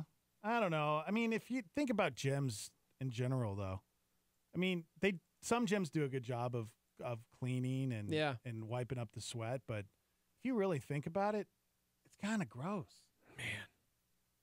Just people sweating everywhere. Breathing and sneezing on everything. So, if you're used to that, why would it be weird to put on a suit? Which I'm sure they clean, because that would drench that thing. Yeah. It's a weird-looking suit, man. Look it up, guys. Shocking new workout promises to cut your gym time in half. I love that headline. Shocking. Shock therapy. I don't know, man. I mean, that's the thing. We that's just kind of the sin condition, right? That's just part of it. Laziness. Mm-hmm. Mm-hmm. Look at the Israelites. They wandered through the desert for 40 years. 40 years. Why? Because they were stubborn and lazy. They relied on God. They were stubborn and lazy and relied on God. God was feeding them, taking care of them. But they weren't reliant. They were, oh, gosh. They were stubborn. Yeah. It was the same thing, man. It's the same thing. Somebody says, this is why I don't go to the gym. Because Run you're a outdoors or germaphobe? I lift at home. Yeah. Hey, I think gyms are good for people that need that accountability and they want to be, some people like to be around people. Is this a metaphor for why people don't go to church? Right? You know what I'm saying? Yeah. Seriously. Too many germs. Yeah, people just touch things and I just can't do it. Personal trainer. People like force to talk me to to talk about my life and where I'm at, how I'm doing. Ugh, keeping me accountable. I bet you. Who you know wants what? that? Gross. Would you say that that's probably? I mean, I wouldn't say the biggest issue why people don't go to church, but I think it's a reason. Definitely an issue. Others would say hypocrisy. And I'm like, we're all hypocrites. Yeah. Like we all fail. Mm-hmm. I'm sure there's a number of reasons why. Yeah. A number. I say reasons, but a number of excuses why. Thinking about it, I think the excuse I've heard the most from people is people are hypocrites. Yeah, which is like, okay, cool, man. Mm-hmm. So you are willing to risk growth in your relationship with Jesus because some other jerk. Right. The other jerk's still winning now. Right. Because how's your life? Yeah. Or you get burned, the church burns you, somebody at church burns you, Right. and you're like, I'm going to another church. Mm-hmm. And then it's just going to happen there, Right. and it's going to happen at the next church you go to. That's why we got to invent these shock suits for church. You know what? That's it. No. The first thing you do is you put that suit on right before you walk through the door of the church. Gosh, that sounds so gross, wearing those suits. Yeah, I know, right? They look like cool video game characters. Yeah. That would actually be, have you seen those shoots? They have those for laser tag. Right. Yeah. That's kind of what it looks shocks like. you. Yeah. Kind of what it looks like, except this was a full body because it's like getting your legs, it's getting everything. Yep. I don't know. Yeah, just, whatever works, whatever works for you. I No! guess. So dumb. Yeah. It's probably a scam too. I don't know. Maybe it does something to the muscles where it wakes them up. I don't know. Or maybe it is just a scam. There's a lot of that stuff out there. I've bought about 90% of it, guys. Got a door, you got a gym, man. All right, let's talk about Tom Brady. He went on Oprah. Oprah still, I guess she has a show where she sits down with people in the middle of the woods. Have you seen this? No. Like she'll sit down with just other celebrities and they'll be out in the middle of nowhere with just like trees and leaves and birds chirping. And she sat down with Tom Brady and they talked about retirement. Have you thought about what happens after football for you? I think about it more now than I used to. Yeah. I think now I think that I'm seeing that there's definitely an end coming sooner rather than later. Mm-hmm. What does that end look like? Is that 43? Is it 45? Yeah. Is it? As long as I'm still loving it. As long as you're loving it, you're going to do it. Yes, so as long as I'm loving the training and the preparation and willing to make the commitment. But it's also, I think what I've alluded to a lot in the docuseries was there's other things happening in my life too. I do have kids that I love, and I don't want to be a dad that's not there drive my kids to Yeah. their games. And, you know, I think kids, you know, my kids have brought a great perspective in my life, you know, because kids just want the attention. You better be there and be available to them. Yep. I think that'd be the hardest thing about being a professional athlete is just being on the road all the time. Yeah. It's just All the constantly time. gone. You know? He's been doing it forever. He's 40 years old, so He'll be 41 when this next season starts. Jeez. He turns 41 in August. So he's the oldest quarterback to ever do so. Yeah. That's crazy. To do so at his level, that's for sure. Yeah, right? Yeah, it is crazy. Mhm. 41 years old. Yeah, just the fact that he hasn't suffered the injuries that a lot of people suffer, especially at that age.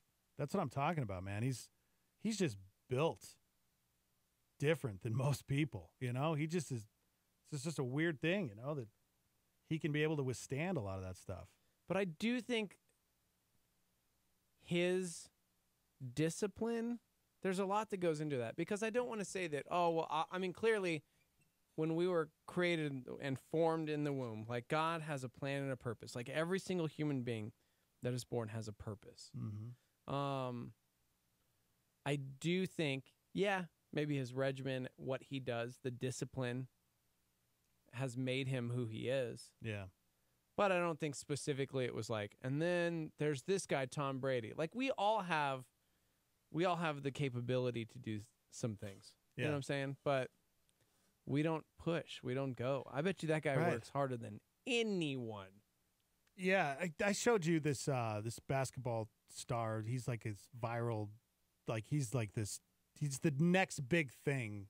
Mac McClung. Yes. He's this 6'1" white boy from somewhere like nobody even knows, Mm-hmm. and he just signed on to Georgetown. Yeah. And he is dunking like Michael Jordan. Yeah. I mean, like he is tearing it up. Mac McClung is his name.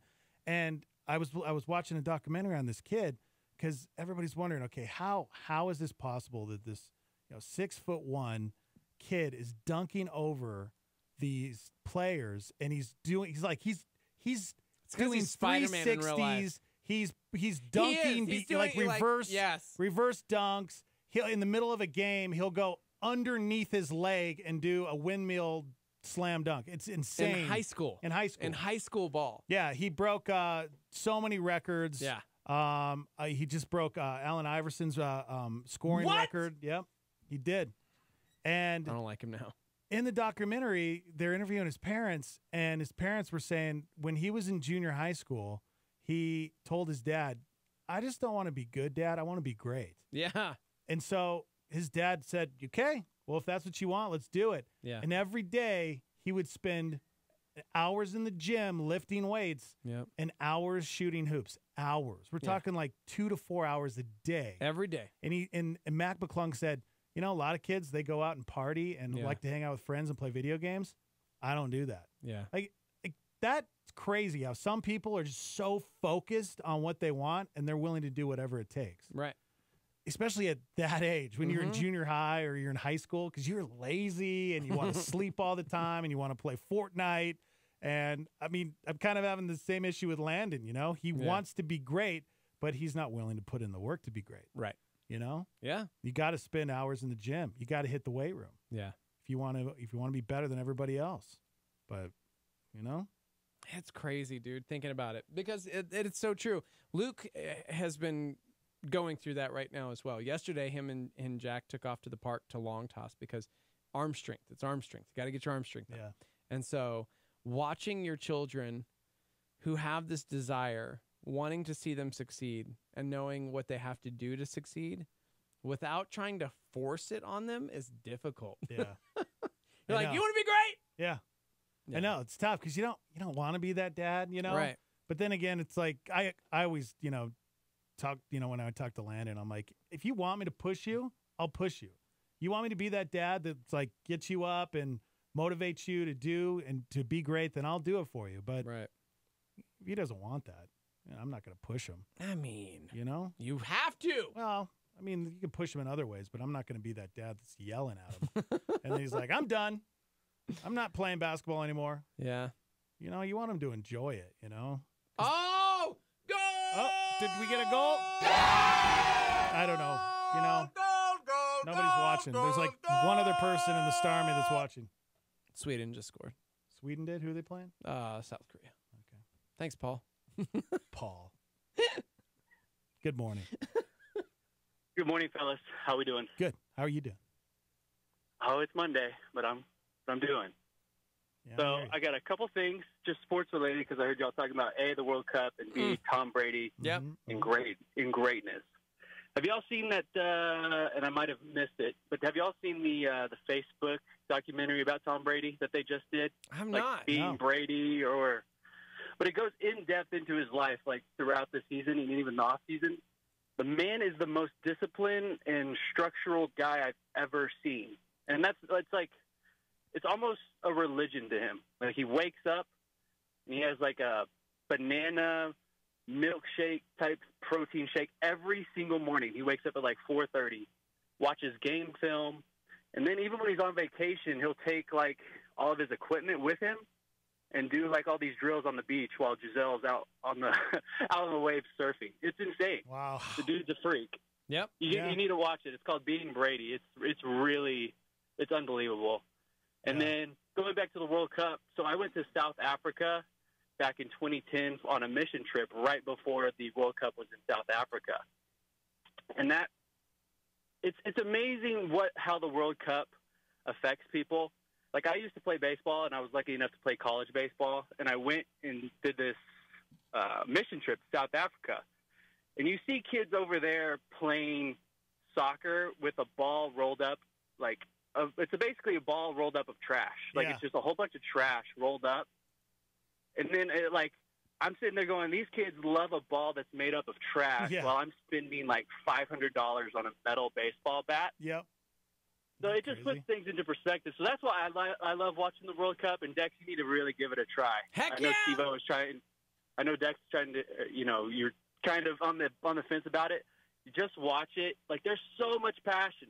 It's incredible. The only thing I can compare it to is like Alabama college football type religion. Yeah, but do you think though that's a rare thing that an adult that's never spent time watching NASCAR or soccer, that's not into it, like all of a sudden watches it and enjoys it? Like, don't you think you have to be a young kid growing up with it? No. Because I've watched soccer and I'm like, this is dumb. Like, that's not my thing. Honestly, that's a good point. I was probably 20 before I really started watching soccer, and I went on that mission trip, and I've been a huge fan ever since. So, I mean, I don't know. Maybe you just need to go to like a local pub during one of these Mexico games when it's going on, and just hang out with some of those fans, because those fans are amazing. They'll reel you in. Yeah, they'll reel you in. I bet you'd be fun to hang out with everybody screaming and yelling, and that'd be cool. Yeah. There you go. All right, boys. Y'all have a good one. You too.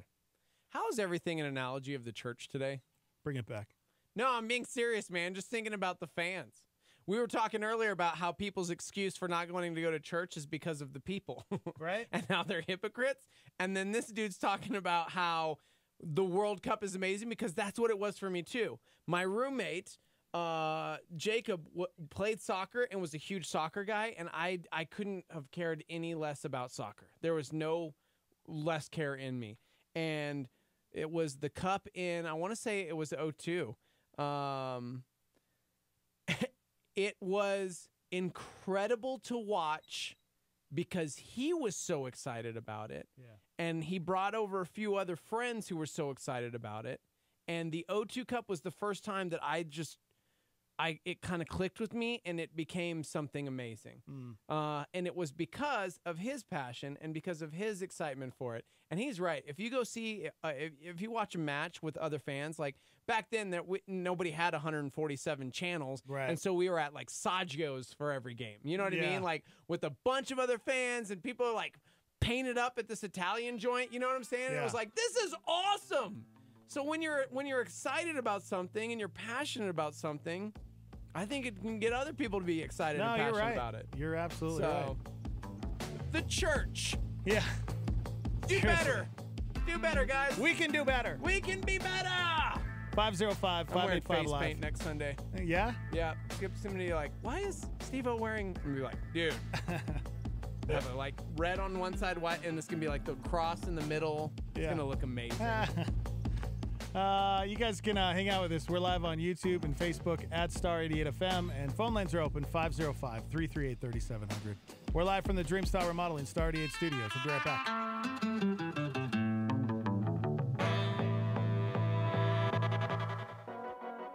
You're invited to She Ministries Pillow Talk, sex, Jesus, and the conversation the church has forgotten. Be a part of this year's summer conference on Saturday, August 4th at 9 a.m. at Calvary Church. New York Times bestselling author, speaker, and former All-American soccer goalkeeper Mo Issam is our special guest speaker. Partake in honest and open conversation about God's original design for sex. Jesus interrupted my story. The lust, the lies, the shame, gone.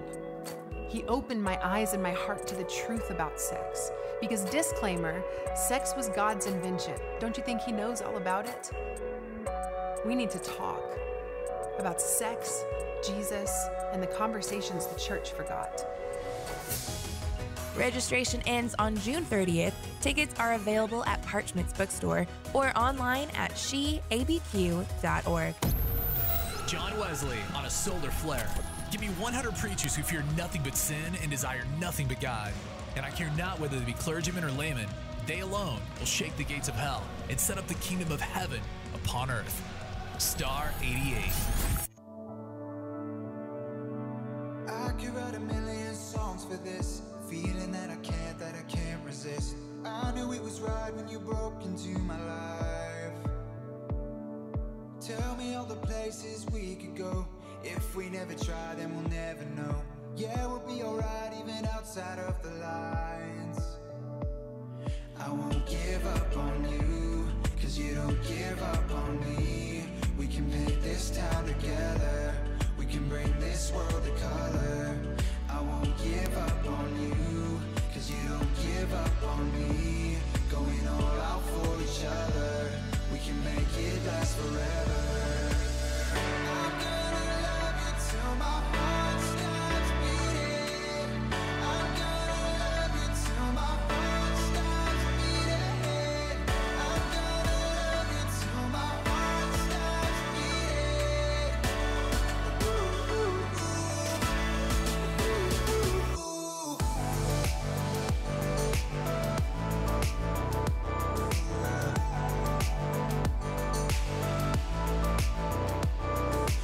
Look at all the pages we've been through, all the tug of war I played with you. One-way conversations never seem to fly. You show me the world from way up high. Always got my back, got it every time. Never let me down, never let me say goodbye. I won't give up on you, cause you don't give up on me. We can paint this town together, we can bring this world to color. I won't give up on you, cause you don't give up on me. Going all out for each other, we can make it last forever. I'm gonna love you till my heart stops beating. I'm gonna love you till my heart stops beating. I'm gonna love you till my heart stops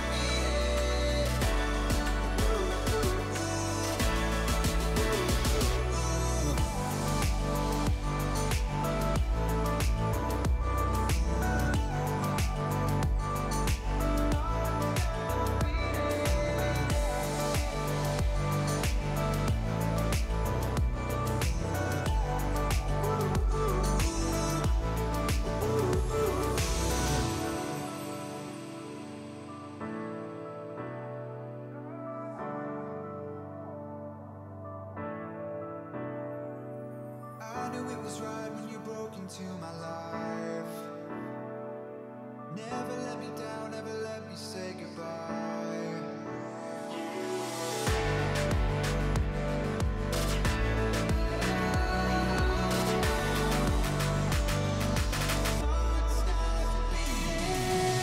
I'm gonna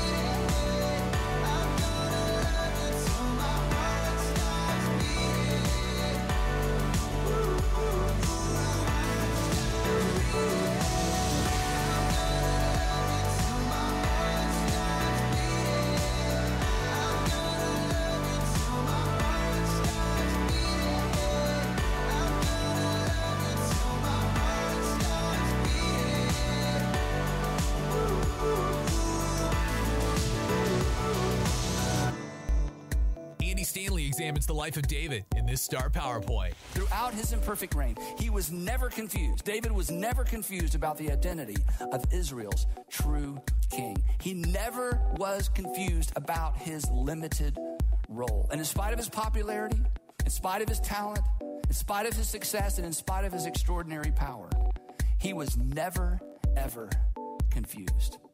For many of us, that's not the case. Success confuses the best of us. A little bit of success, and the next thing you know, we're sitting on the throne of our lives.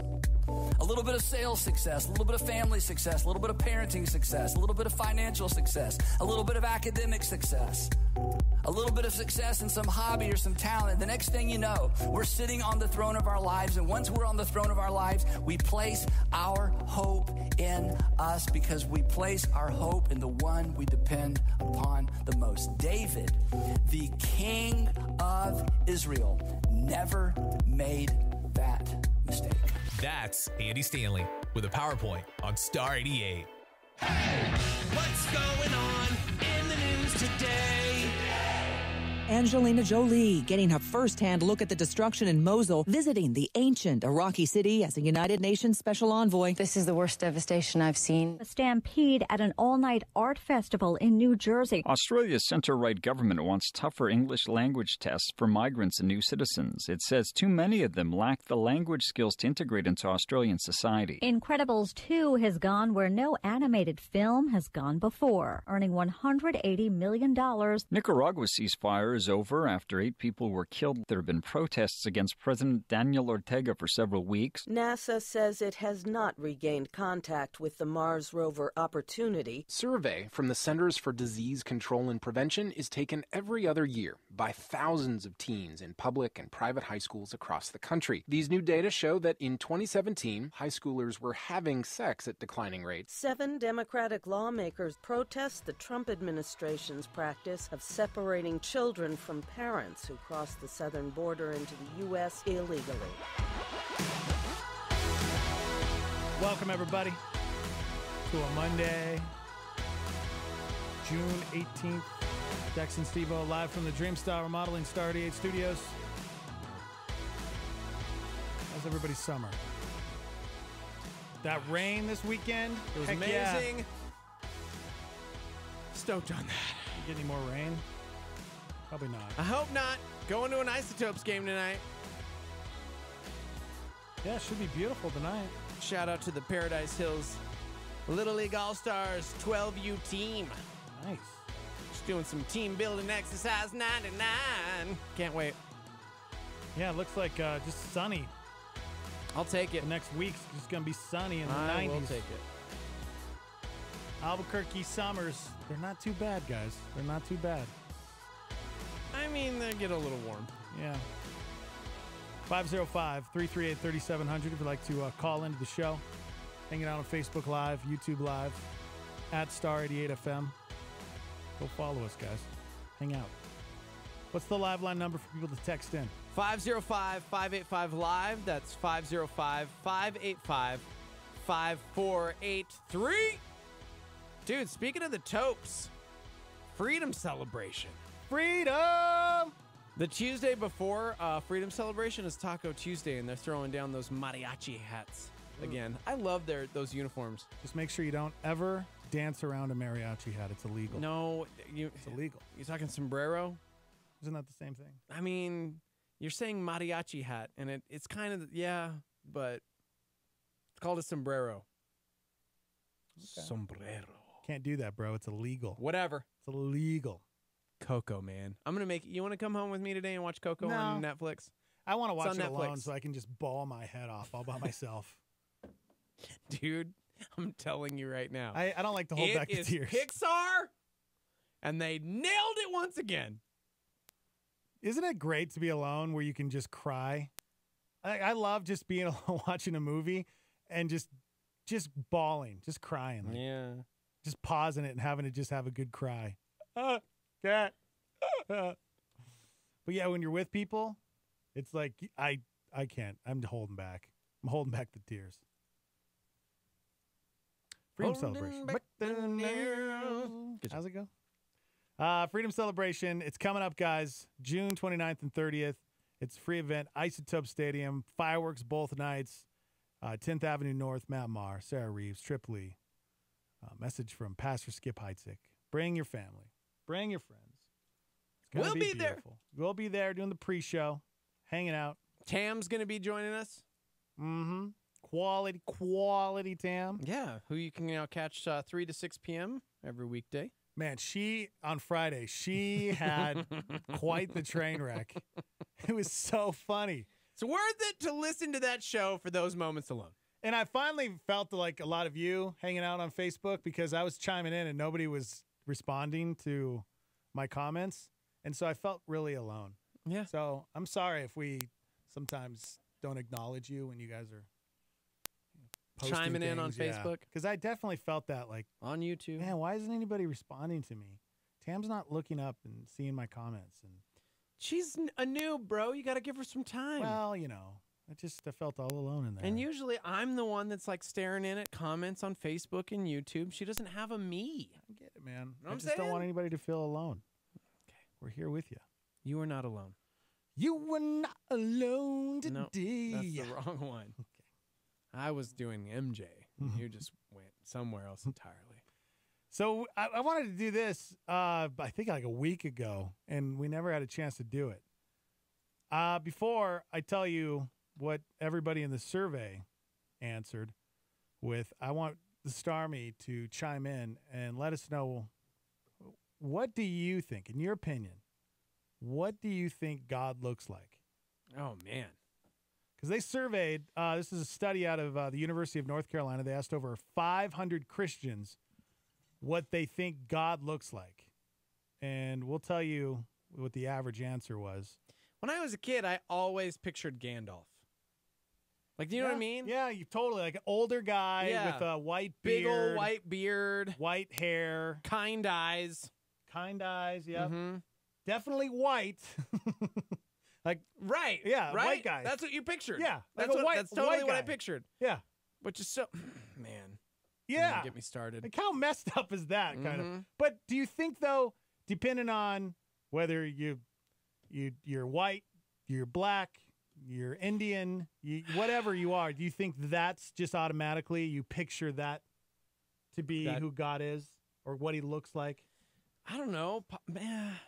Possibly. Because I remember growing up, obviously, Jesus was a very white dude. And then when I, got older and more mature in my faith and started thinking about the culture and where he was he's from Jewish. and yeah. And it was like, man, he probably looked more like Saeed from Lost. Yeah, exactly. Like, seriously, Yeah. not even being funny. Like, it rocked my world. Yeah. And so, I try not to, I don't know. When I was a kid, I thought of Gandalf, and now it's like I don't know. Yeah. What do you think God looks like? Well, I was just like you. I thought old man and definitely white. And Possibly Anthony Hopkins from Thor. Well, now it's more like, Passion of the Christ. What's his face?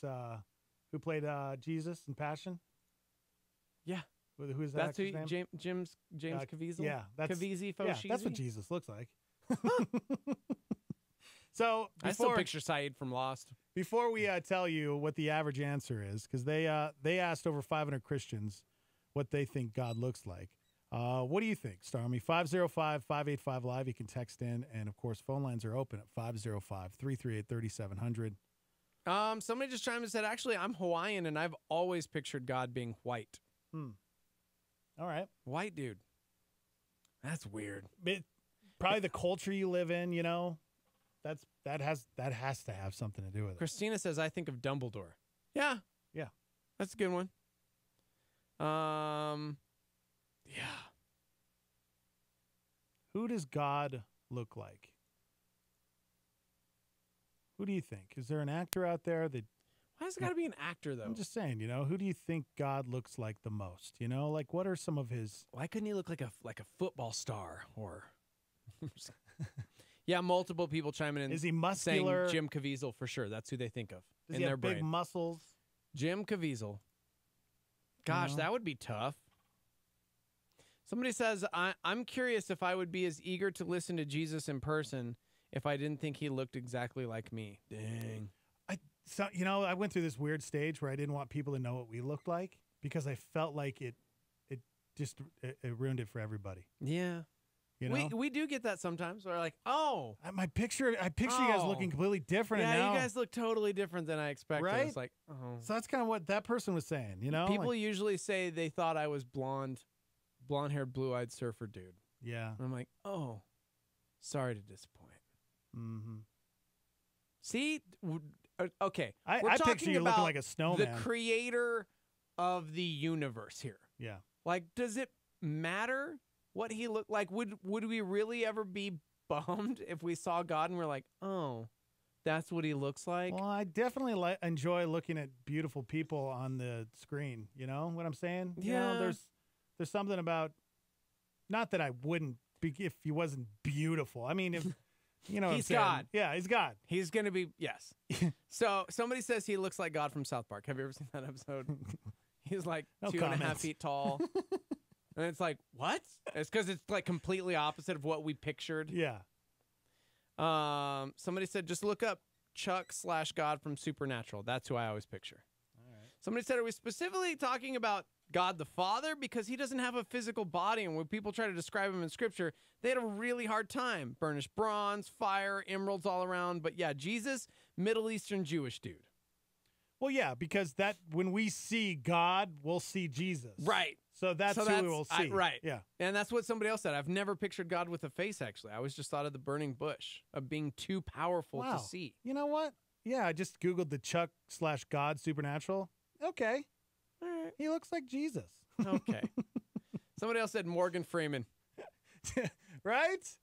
Somebody says, I like to picture Jesus in a tuxedo t-shirt because I like to party, so I like my Jesus to party. Okay. What? Oh, man. Oh, George Burns. Not George Burns smoking a cigar. Remember little George Burns? George Burns, yep. Somebody said, I like to think he looks like Flash Gordon, but in a robe with a lightning bolt on it. Mm. Like 4 people have chimed in with Morgan Freeman. Yeah. Is who they picture. I could picture that. Somebody else said, I actually kind of hope God does look like Morgan Freeman. That voice is just... Yeah. Somebody says, I don't know what he looks like, but I'd like to think of Jesus like with giant eagle wings singing the lead vocals from like Leonard Skinner with an angel band, and I'm in the front row, and I'm like... Oh, my gosh. Uh-huh. What do you think God looks like? What do you think? Go ahead.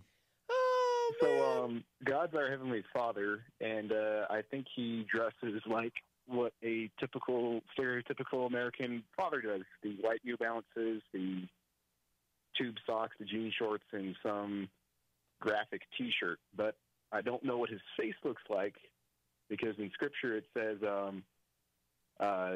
if you would look upon God's face, you would certainly die because you couldn't comprehend it. So whenever I think of our Heavenly Father, I always think of I don't usually think of this mighty being. I think of someone that dresses similar to my father, because that's the way it's always been described to me, is that he's not only just this magnificent being, he's also very closely related to what a dad would be to you.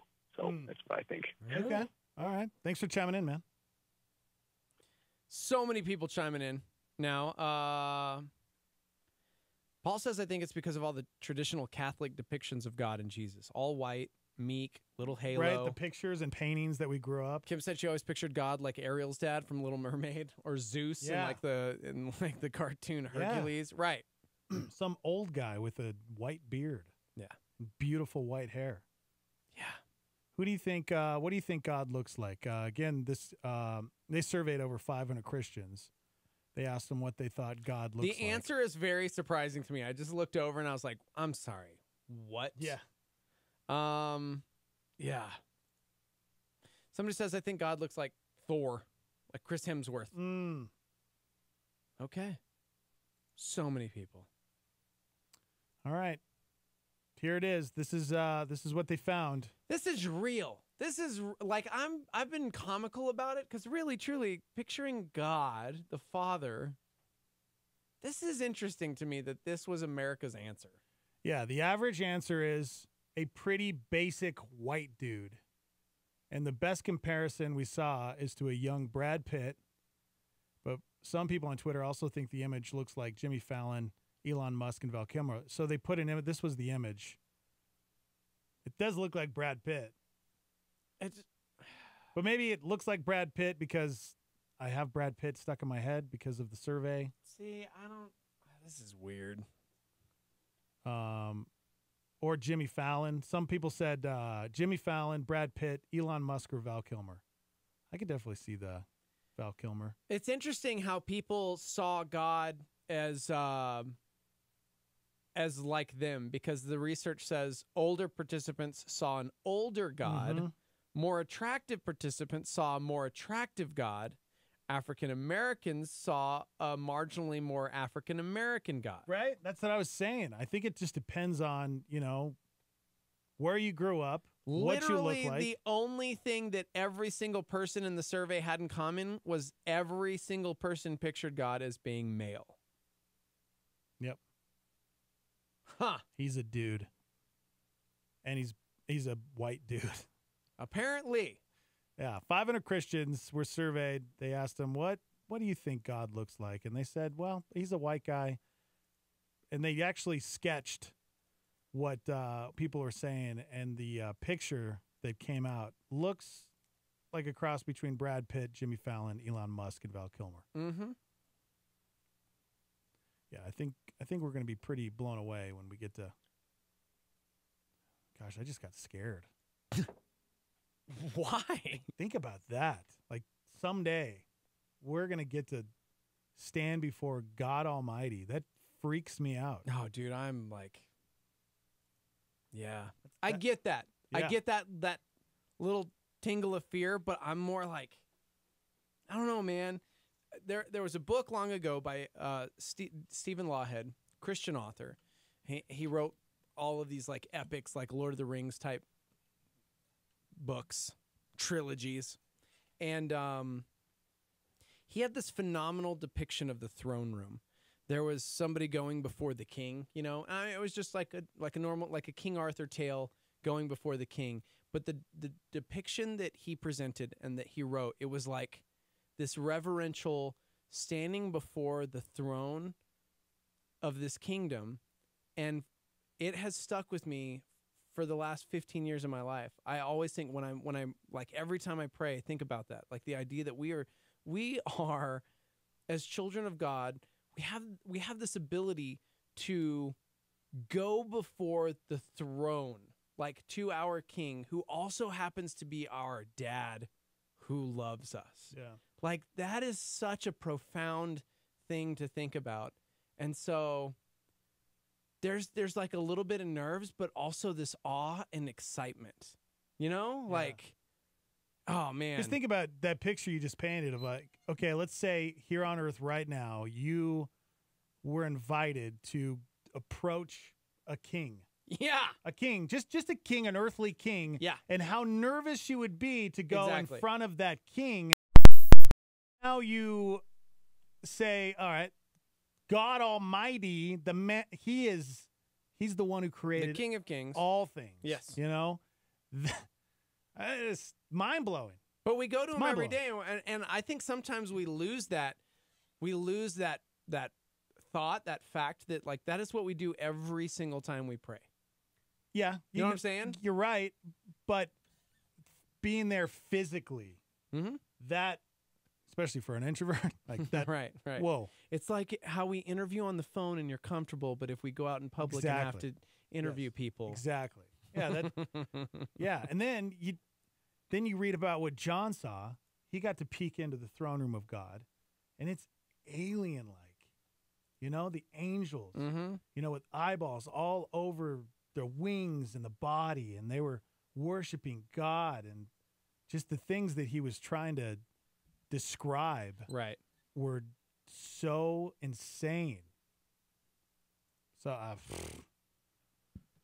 don't know, man. I don't know. That freaks me out. Yeah. And apparently, according to the survey, most Christians think that God is a white guy. A young looks like Brad Pitt. Gonna go watch Thelma and Louise now. But only because young Brad Pitt, not really because Thelma and Louise. So this is what it was always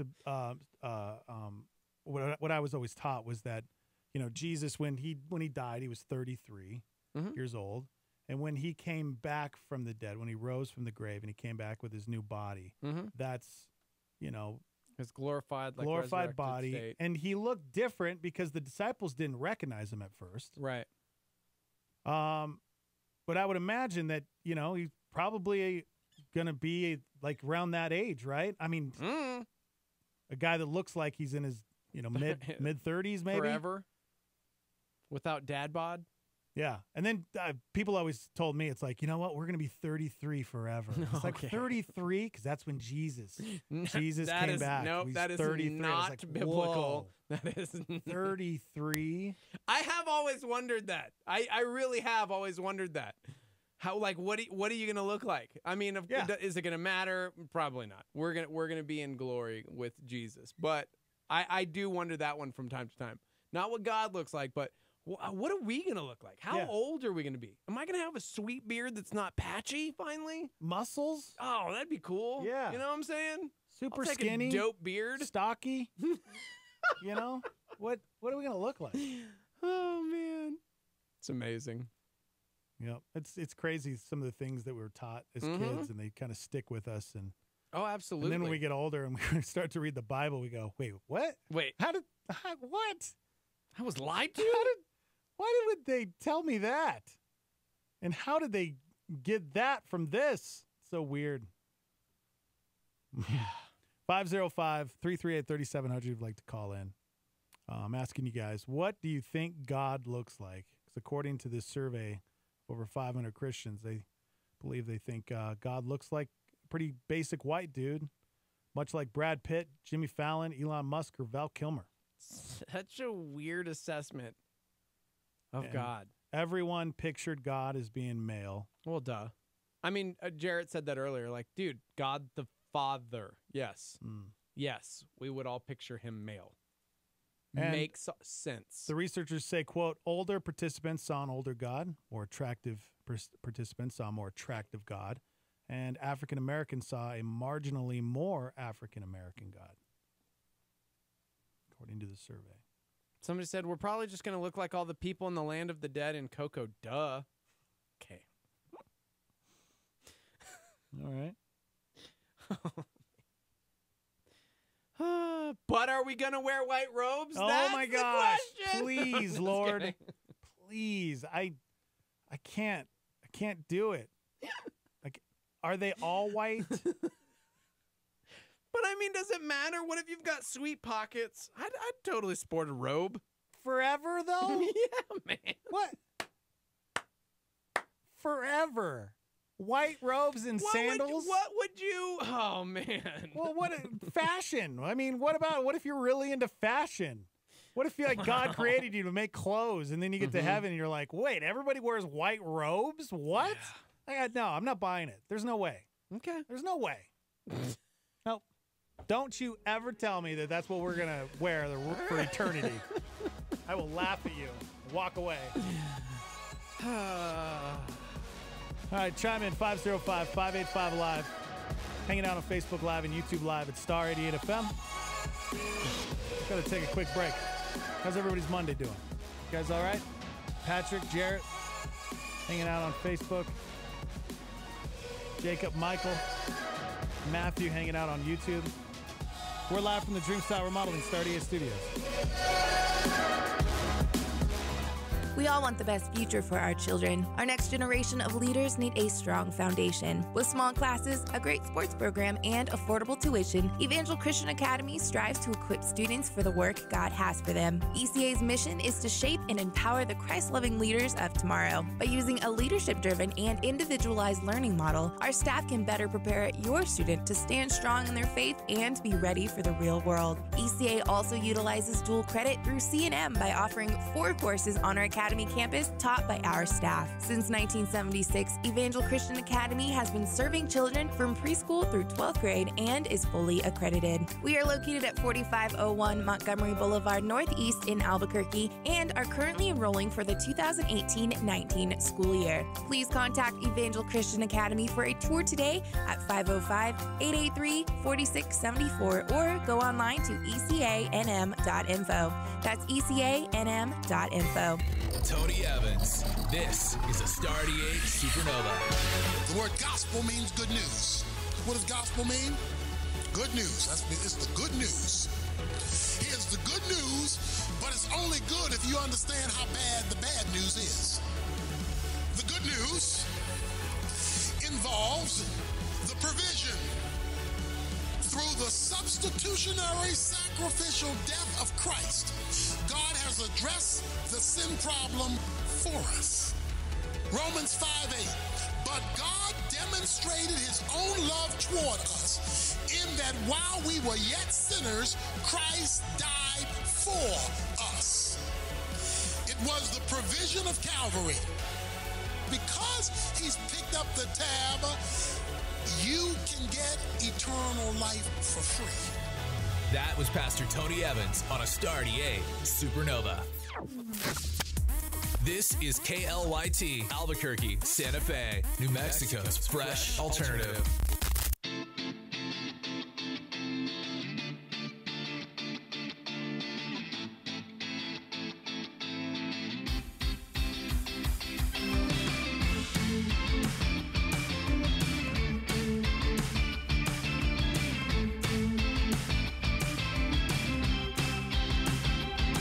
From the marquee to the old town, we were standing on the shoulders of people that we didn't really know.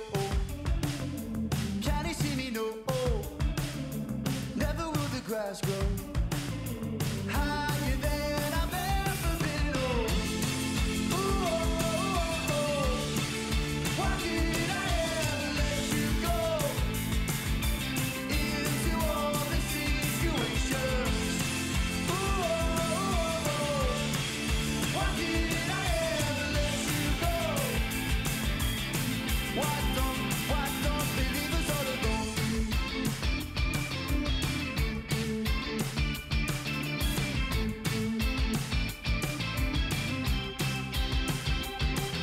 I've never been the one to ever turn it down. We could always do the rounds for the young boys who shout their hometown. Walking, freezing, rushing feelings. I'm not sleeping till I get home. Why did I ever let you go into all the situations? Why did I ever let you go? Why don't they leave us all alone? Why don't they leave us all alone? Why don't they leave us all alone? Coming up now, we're getting cut up. I'm coming up now, we're getting caught up. We're getting caught up. I'm coming up now, I'm coming up now. I'm getting caught up.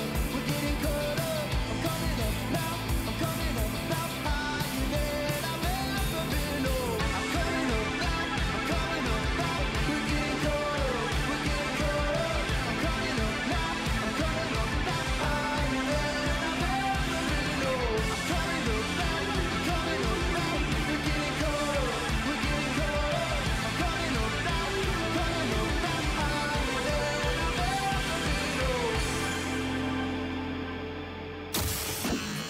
been. It's the Morning Invasion with Dex and Steve-O. You guys are totally bad to the bone.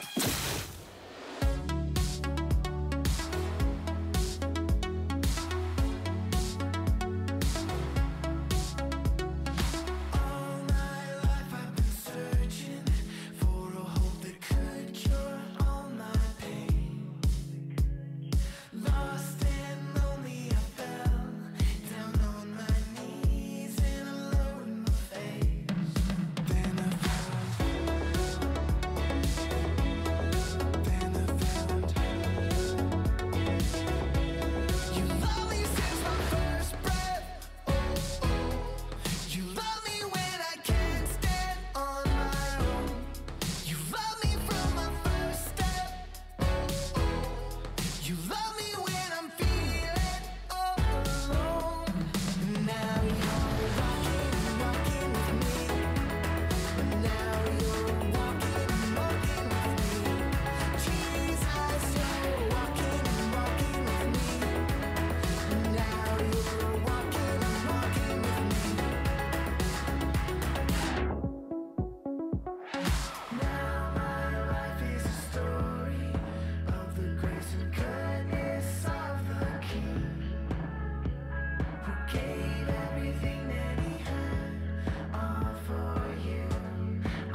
Ready for this? What? The Morning Invasion with Dex and Steve-O. Ladies and gentlemen, give it up. This portion of summer brought to you by Brain Freeze. You ate your ice cream too fast. You mainlined that chocolate shake. You sucked that Slurpee through the straw. And now, you've changed the temperature in the back of your throat at the juncture of your carotid artery, which feeds blood to the anterior cerebral artery, causing dilation and contraction of both arteries. The medical term is phenopalatin ganglioneuralgia. You know it better as Brain Freeze. The cure? Stop shoveling cold stuff in your yap. Brain Freeze, because you know better, but just can't stop yourself. Ugh, the worst. Good morning. Dex and Steve-O. Stormy, what's happening? How's your Monday? How was your Father's Day? Thanks for hanging out with us, guys. Before the break, we were talking about this survey out of the University of North Carolina. They asked 500 Christians what they think God looks like, and the average answer is a pretty basic white dude. And so they sketched a picture of what everybody was saying and got a sketch artist in, and the picture looks like a cross between Brad Pitt, Jimmy Fallon, Elon Musk, and Val Kilmer. But like the young versions of those guys. Yeah, the young version. Yeah. Not Val Kilmer now, like Val Kilmer Top Gun. Like late 20s, maybe 30, around 30 years old. So we threw it out to you guys and asked you, what do you guys think God looks like? This person, where is it? This person here on the news article said, silly people, God looks like me. He looks like you. The reason I say this is because we are made in the image of God. Therefore, God is male and female, all races, all skin colors, all deformities, and all athletic types. How this can be? That is faith, my friends. That's what Margaret said. Oh. Chiming in on the article. Okay.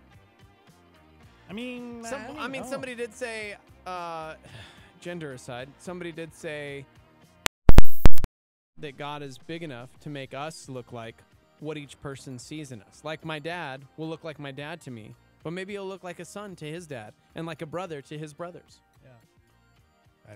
Yeah. It'll be interesting. It's a mystery, guys. It's a mystery. Some things we just aren't going to find out till the end. Which is just the beginning. Ooh. Ooh. What? Ooh, I like that. I didn't mean that to be like, it's just true. This is just like the warm-up? A blip on the radar of eternity. So. Yeah, ask Steve-O. He's 40, guys, in less than a month. How fast did that 40 years fly by? Huh? It was like yesterday, right? You just coming into this world, saw light for the first time.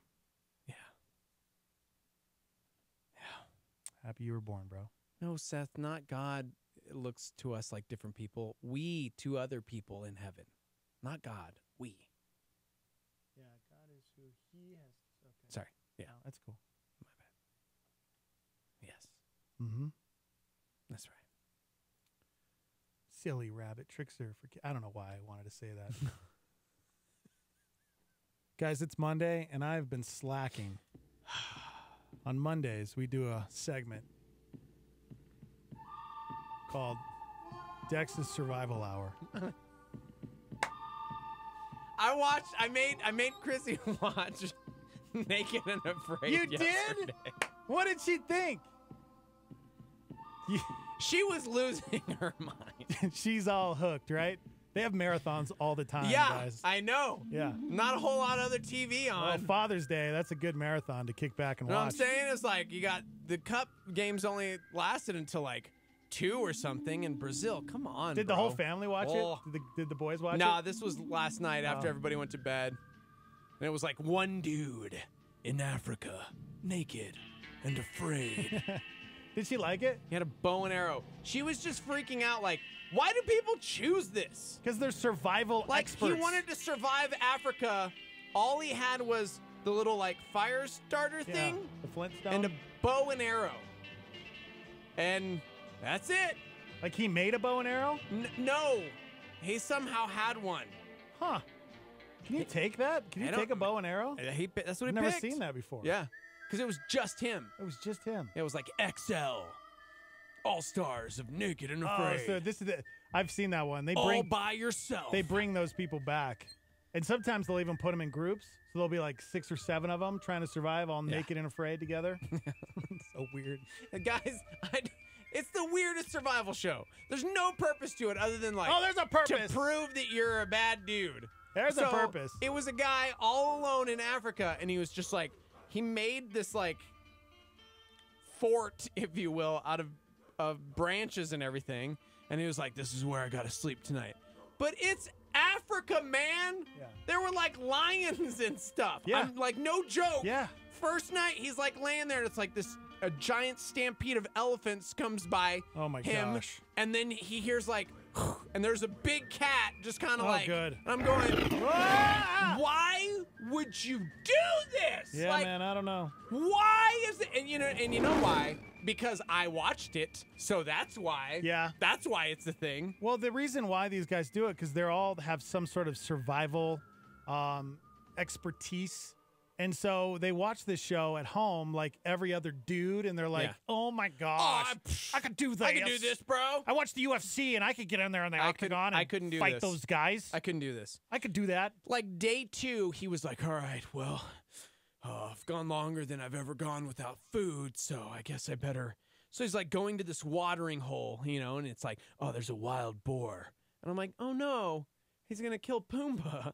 And he draws it back. Did he kill But it? he was so shaky. Oh, because he was so hungry. That he missed everything. Oh. It was like, there's like those deer things. What are they, with the crazy horns? Right. Like what are they called? The like. I can't remember. Yeah. I don't know. The African. Yeah. They've got like, what are they called? The African Cantaloupes. They're called cantaloupes. Yes, they're called cantaloupes. African deer. Thing. African deer thing with curly horns. Is it just called an African deer? An antelope? No, there's a different name for it. African deer with curly horns. Somebody else has already Googled it. A marker? Marker? I've never heard of that. Yeah. An adix? An ibex. Okay. Whatever. There's a whole man. Yeah. Guys. It's crazy. If you haven't watched Naked and Afraid, it's definitely insane. And you can learn a lot of things on that show No, too. you How can't. to survive. Like, Yes, no, you how can. to not ever want to be naked and afraid. Like, I hate it. What happens if you lose your clothes, bro? Yeah, okay. And you're whatever. just out I in the will middle of never, nowhere. I will never wake up naked and alone in Africa. Like, that's never going to be a thing. So I'm watching this going, why? Like, in that dude's brain, he just wanted to prove that he could survive. Right. But seriously, like day 2, missed. Day 3, he's like still trying to build up, like, I think here's what I got to do. And he's like trying to. The only thing that would take me out, I think, the first day, mosquitoes, would be the bugs. Like, there's no way I could handle the bugs. Some places that they send these people, they just get ate up. I mean, that's just a constant ate up. Yeah, it's just Eaten alive.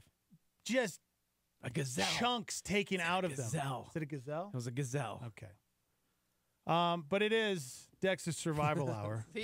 See, somebody says if I ever lose my clothes in the wild, I'll just ask the film crew for help. And that's that is kind of weird to me. They have a film crew there. I'm sure. And where are they staying? Well, because at night when he has to be alone, he's like using like a handheld camera himself. Right. And it's like, man, that's weird. There's another show that I really recommend. And there's no crew. There's no film crew. There's one person. It's called Alone. And so they send like 7 people out in different areas. They're all about 10 miles away from each other, but they're all alone. And they have to, the last one standing, basically. But they're all like in charge of their cameras. So they have an endless supply of batteries for their cameras, but they have to set them up around camp and they have to make sure and document everything. But they're alone doing the whole thing. It's a really good show on Discovery Channel. Isolation. It's a tool of Satan. That's actually really true. Speaking of Satan, I'm sure you guys have seen the video by now. A viral video of two lynx in Ontario. Who runs into this? Did you see this yet? No, this is so dumb. These lynx are staring at each other, and whoa, dude, you better be careful. And they're not. They're about to get into a fight. They're so not you doing know. it. They're both cowards. You know. They're both just taunting each other. How crazy does that sound, though? This is so weird.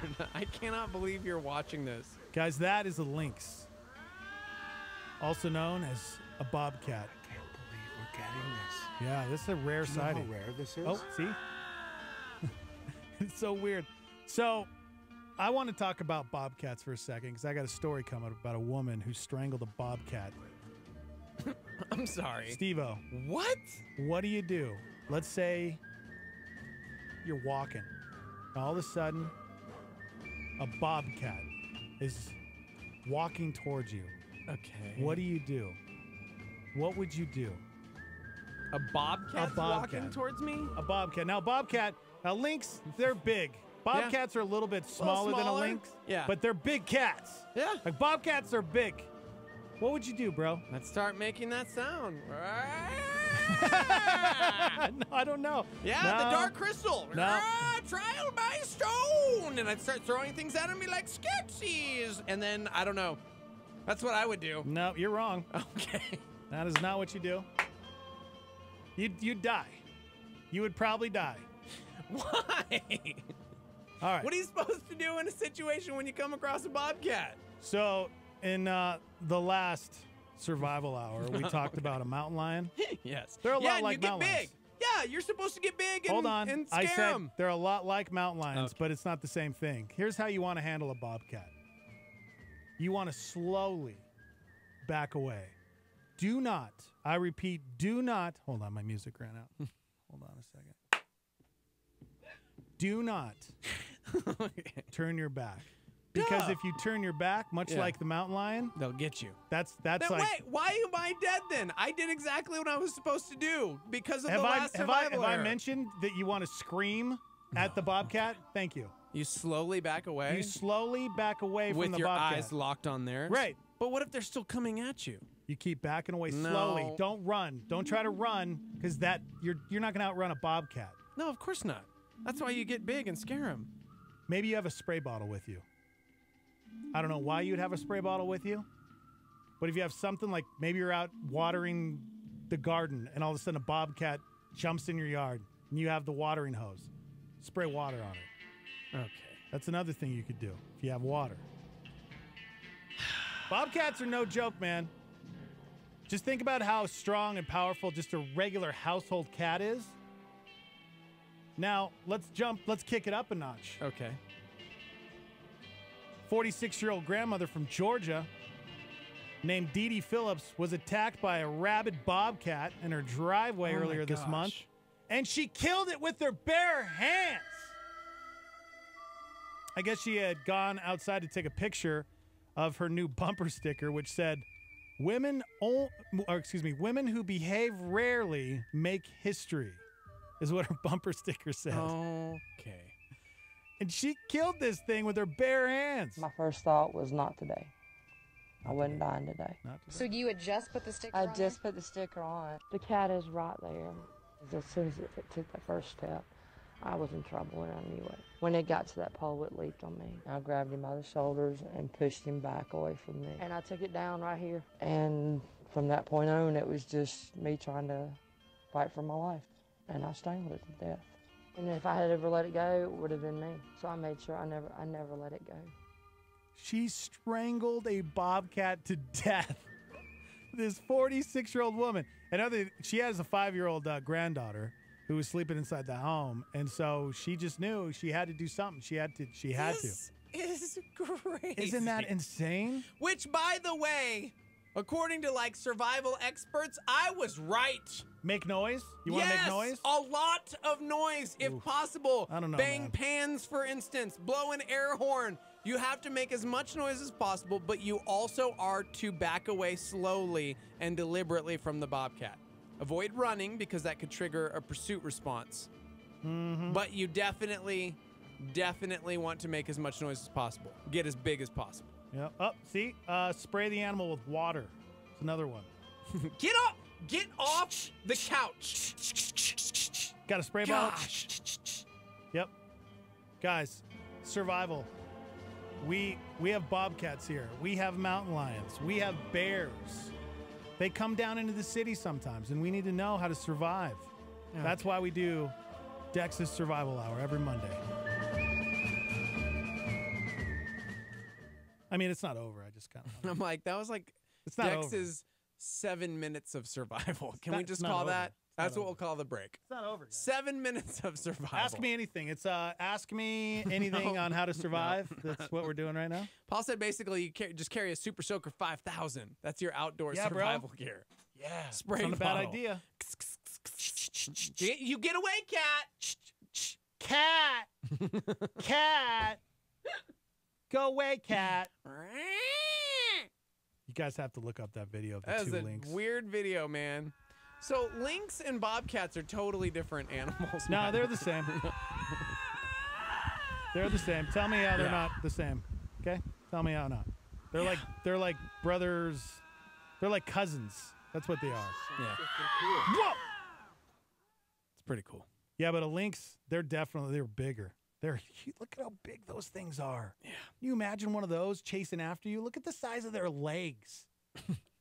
They're so big. Somebody said, I see myself going through my index of Dex's survival tips when I'm confronted by a random wild animal. You gotta write them down. And I have a pretty good idea that I will do the wrong thing with the wrong animal due to way too much information. You gotta memorize it, man. You gotta memorize Basically, it. you have to carry around a party horn.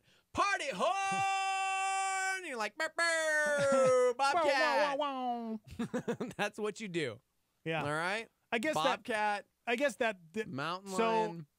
there's a lot of the animals have the there's a lot of the same things that you're gonna do with most animals, especially in this area.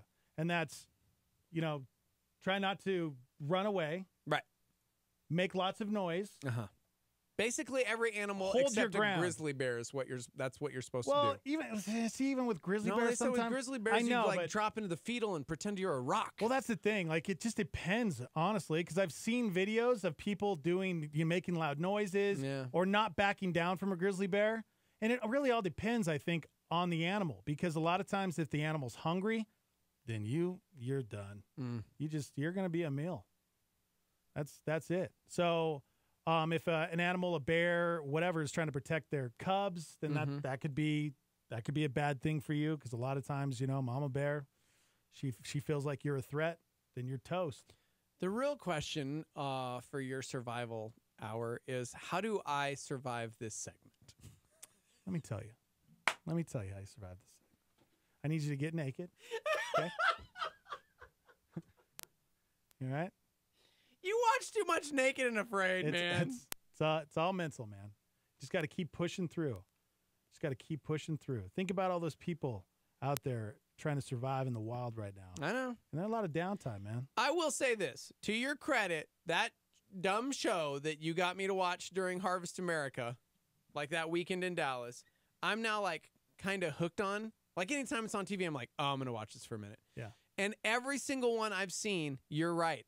The people that go home, it's because of their lack of mental fortitude. It's all mental. Which reminds me, for us, like, seriously, how many times are we so consumed with failure or some mistake that we can't accomplish what God has for us today because we're like still petrified by yesterday and how stupid we were? Yeah. Seriously. So. Yeah. It's all mental, guys. Most of what we do is all mental. Most of what we do is all mental. I'm serious. Because sometimes just getting through the day is hard enough. But you have to just kind of hey, you'll get there step by step, minute by minute. I was talking to my buddy who was Marine Recon, and he said, almost anybody can get through the training. Yeah. But it's one of those things you just don't give up. Right. Like if you don't give up, you can get through it. Well, it was like when Brody and we went to go visit our friend Dave Myers, who is a firefighter. Shout out to firefighters and the AFD for being amazing. He was talking about getting through it because we're around the same age, and he got through it as an older gentleman. You know what I mean? And he said it was hilarious because he saw these young bucks going in there like, yeah, I've got to prove that I'm the first and I'm the best. And they would burn themselves out and they couldn't complete it. But he just knew the only person he was battling was himself, because all you have to do is pass. Yeah. Not, I have to win and Finish have the best course. time. So he was like, so he paced himself. Yeah. He did it all well. And he passed. It's like the SWAT course, you know? Right. He's like, you just got to get through it. You got to get through it. Well, actually, there was a time limit. There was a time limit. Yeah, there was a time limit. I got in under the time limit. Yeah, I didn't. No. So, but yeah, it's so true. People, like, mentally, we defeat ourselves. Yeah. What questions you got, guys? Go ahead. Hit me. How do you survive blank? You know, just hit me. I'll answer anything for you. I got Google ready to go, you know. How about a Sasquatch? Somebody wants to know. Surviving the Sasquatch. See, a Sasquatch is okay. Nope. Not real. Yeah. Okay. I don't believe in the Sasquatch. Sorry, guys. That's not real. I used to believe. Nah, not anymore. Nope. Not a believer in the Squatch. Yeah. We would have found one by now. It's ridiculous. Don't ever let anybody tell you that they're real. 505-585-LIVE if you want to text into the show. You can also call us 505-338-3700. Also, if you'd like to request, you know, something for next week's Survival Hour. No. Jared says you survive Sasquatch by trying to take a picture. That's it. Because they're so elusive. Exactly. They don't want to be seen. They see a camera, they're out of there. You come across the Sasquatch, you pull out your phone, and you immediately try and take a picture. They'll be gone in a flash. Exactly. Yep. In a flash. Okay. But shout out to this Georgia woman, Dee Dee Phillips. Man, she is 46 years old, and she was out in her backyard, and this bobcat jumped on top of her, and she strangled the bobcat to death. This is crazy. Strangled the thing to death. I would have totally had it stuffed.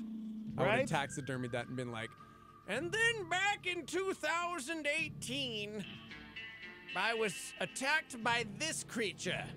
Like, no one will ever mess with you for the rest of your life. Right? That would be, imagine that's your mother-in-law. Yeah. Right? Oh, yeah. Every time you go over, you just see that bobcat on her mantle, and it's like, oh, man, I will always treat your daughter with love and respect until death do us part. Here's what's funny about the bobcat is when the authorities took it away, and they tested it for rabies, but then they found out that it also had been stabbed. So I guess Dee Dee's son, after she strangled it to death, used a knife and stabbed the animal to make sure it was dead. He said they stabbed it 4 or 5 times and never budged. This is a Walking Dead. We knew it was dead. You always have to go for the brain, okay? The bobcat, you got to go with the brain. Come back, especially if they have rabies. So weird. Good morning. Welcome to Dex's Survival Hour. Gosh darn. All right. We got to take a break. Live from the Dreamstyle Remodeling Star 88 Studios. Hopefully, now you can survive. All because I teach you things. And we have Google. There we go. Yeah. All right, we'll be right back. Hang out.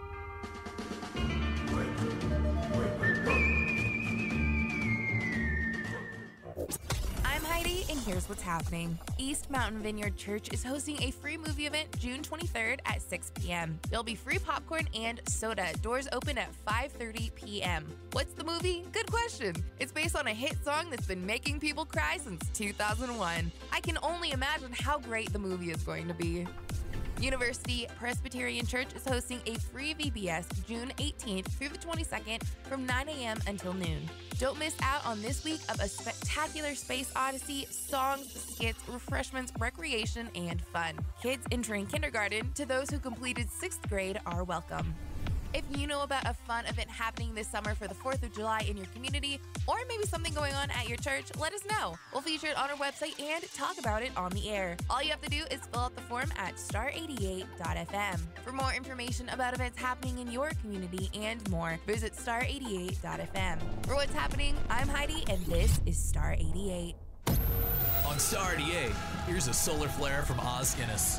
The story of Christian Reformation, revival, and Renaissance underscores that the darkest hour is often just before the dawn. So we should always be people of hope and prayer, not gloom and defeatism. God can turn the situation around in 5 minutes. Star 88.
The Star PowerPoint from Billy Graham. We're just going to shut up and let him preach it.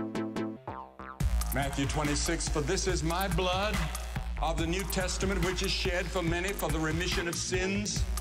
And we go back again to the Old Testament. Hebrews quotes it. And almost all things are by the law purged with blood. And without the shedding of blood is no forgiveness. No forgiveness. The blood, you see, is a shadow and a type in the Old Testament. And it was sprinkled on the tabernacle, the vessels, the book, the congregations annually, and this action enabled God to forgive sin.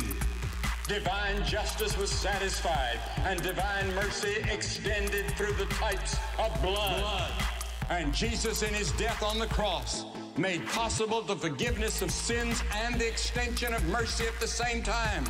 Holiness was left pure, and while mercy and love provided the demands of justice, this is the heart of the gospel. There is no gospel but this. Star 88, Star PowerPoint.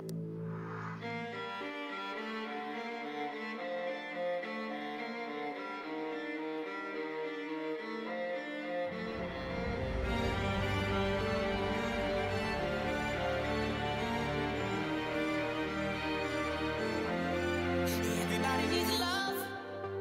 They think they need money. Everybody wants time. They think it's a diamond. never need likes to feel like somebody, and you never need hearts to live like a king. Oh, child, why you young? You gotta take your time. You gotta take your time. You gotta feel yourself in the moment. Feel yourself in the moment. Oh, child, why you young? You gotta take your time. You gotta take your time. You gotta feel yourself in the rhythm. 'Cause this world it's a broken love. It's a broken love. It's a broken love. It's a broken love.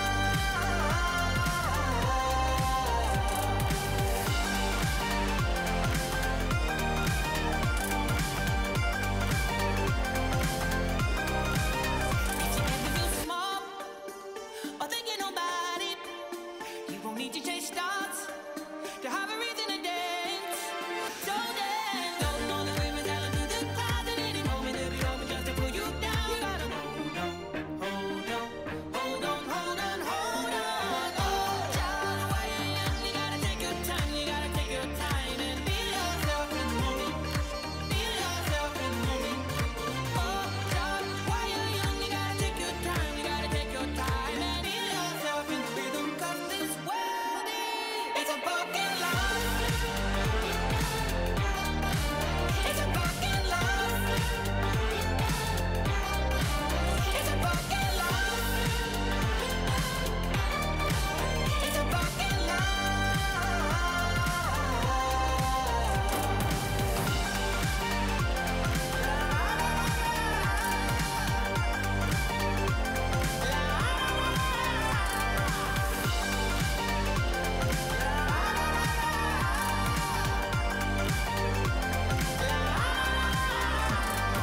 Ooh, child, you were meant to run wild. Ooh, child, you were meant to run wild. Ooh, child, you were meant to run wild. Ooh, child, you were meant to run wild. I see you and me dancing on the street, running through the middle of this broken love. Just you and I, moving through the night, caught up in the middle of this broken love. I see you and me singing through the street, running through the middle of this broken love. Just you and I, flying through the night, caught up in the middle of this broken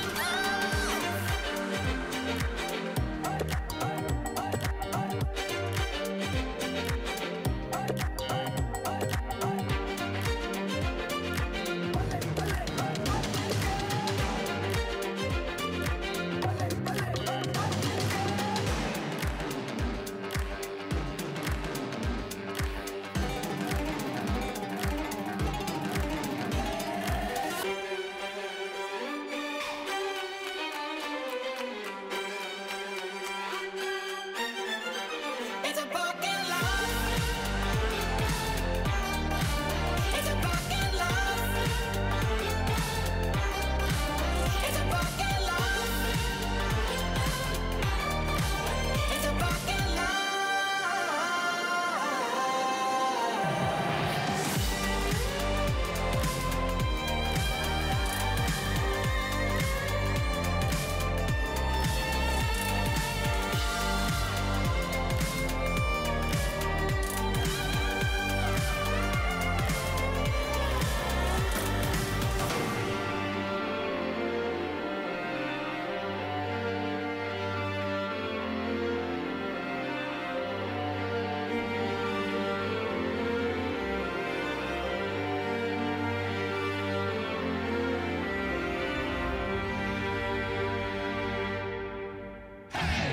What's going on in the news today?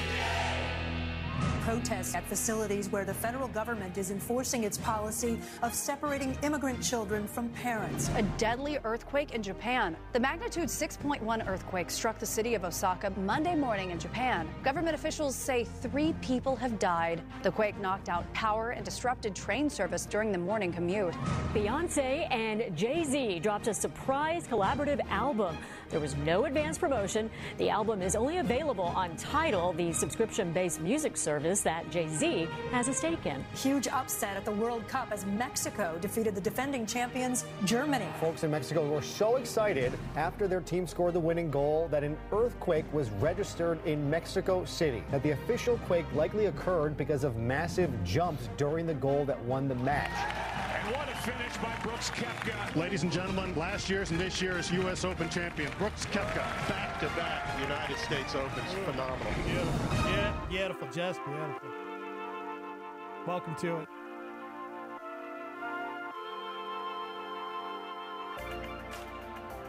Live from the Dreamstyle Remodeling Star 88 Studios. Dex and Steve-O. What's going on, guys? Shout out to all the dads out there. Hope you guys had a good Father's Day. Oh, be a part of the show with us. How do people do that, Steve-O? You can text us, bruh. 505-585-LIVE. That's 505-585-5483. You know, hang out with us. Go ahead and hang out with us. Hang out with us. Quality Tam comes, it's Monday. Never mind. She'll probably be in tomorrow at 9, but today she'll be back 3 to 6. Guys, tune in. She's taking you home. All right, let's talk about this. This is pretty cool. You'll appreciate this because you're a singer. You love to sing. This receptionist at a high school in North Carolina stunned students on the last day of school when she belted out this song. This was over the PA system. Pretty good. Summer break has come along. All our long hard days are over. And life is like a song. She's going. America's Got Talent. Oh, yeah, yeah, yeah. At last. Not bad, right? Yeah. She said, I love my job, y'all, but I look forward to summers when I can spend time with my grands and family. So here it is, at last. It's been viewed almost 1 million times. So, yeah, PA system. I think we should get on the PA system here at work today and just sing some songs. Want to sing some songs? I could do it. Sang some songs? Yeah. For the people? Yeah. What would you sing? What would be your song? My go-to jam? Yeah, bro. Oh, gosh. Over a PA at a school? Tribe Called Quest. De La Soul. Sublime. Can I kick it? Yeah. Yes, you can. Yep. Good. All right. Let's make fun of this woman because she she just won a contest for naming her daughter Reese Cup. What? Yeah. Do you, if you were, you know what? $10,000 and a year's supply of candy. If that was up for grabs, but you had to name your kid. No. Reese Cup? I'm like, no. 10,000 times no. I don't know, man. It's a lot of money. Woman named Renee Cup. It's Renee, man. Renee, I think it's more Renee Cup. It's Renee Cup, bro. Her name is Renee Cup. C-U-P-P, Renee Cup, their last name. From Elizabethtown, North Carolina. She just won this contest because she named her daughter Reese Cup. And she didn't do it just to win this contest. She did it out of pure fandom when Reese was born 8 years ago. Renee says she and her husband picked the name. Her name is Renee. You don't know that. You can't say that. You don't know. You don't know. People are weird when they with the spellings of their names and how they pronounce it. I bet it's Renee because she loves Reese's. You know. The mom, Renee. No, Renee. And the husband named their daughter because Reese. their older daughter, Erica, loved Reese's peanut butter cups, and she'd call them Reese's Cups. Reese's Cups. So when their next daughter they was even born... phonetically pronounced it for you. Reese's. You know I'm doing this just because you're freaking out, right? Like, you get so worked up. It's so ridiculous. He gets red, and he hits the desk. I care about the English language, and you, yeah, sir. no kidding. Now I'm going to do it on purpose. So now Reese is 8 years old, and apparently the name didn't scar her for life. She actually, quote, loves her name. She's not getting bullied either, guys. Oh, man. The Cups won $10,000 in a year's worth of Reese's. Most of the other outrageous fans they beat out were people with Reese's peanut butter cup tattoos. Ooh, I got to see those. Maybe No, they that posted is those. stupid. By the way, I would totally get a tattoo for 10 the grand. parents chose to name her Reese Eve Cup. So her middle initial would be E. So it's Reese E Cup. That is so beautiful. That is like her so older beautiful. sister's pronunciation of them, Reese's. Oh, here's a picture like- of Reese. It's like a pretty important part of the story. She looks just like a Reese's peanut butter cup. Look at her. So cute. What would you name your kid? What would be the price? Okay. What would be your price? 20 grand? No. To name your kid Snickers? Yeah. What's your price? I mean, let's think about it. We name our kids. You named your kid after, Brody. Yeah. Heck yeah. Some people laugh at that, though. Oh, yeah. I remember when I was talking about naming my son Brody, people were losing their minds. I'm like, yeah, dude, it's going to be Brody. And Chrissy's like, it is not No, going to it be is Brody. not going to be Brody. I won.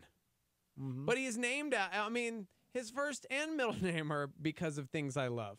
His middle name's Parker, after Peter Parker, because Spitterman couldn't name him Peter Jeter.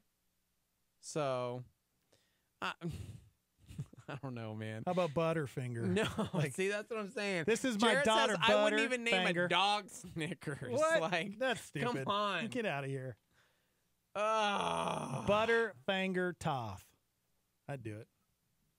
People had Reese's peanut butter cup tattoos. Yeah, they didn't. Like, show any that pictures. is just the dumbest thing in the world to me.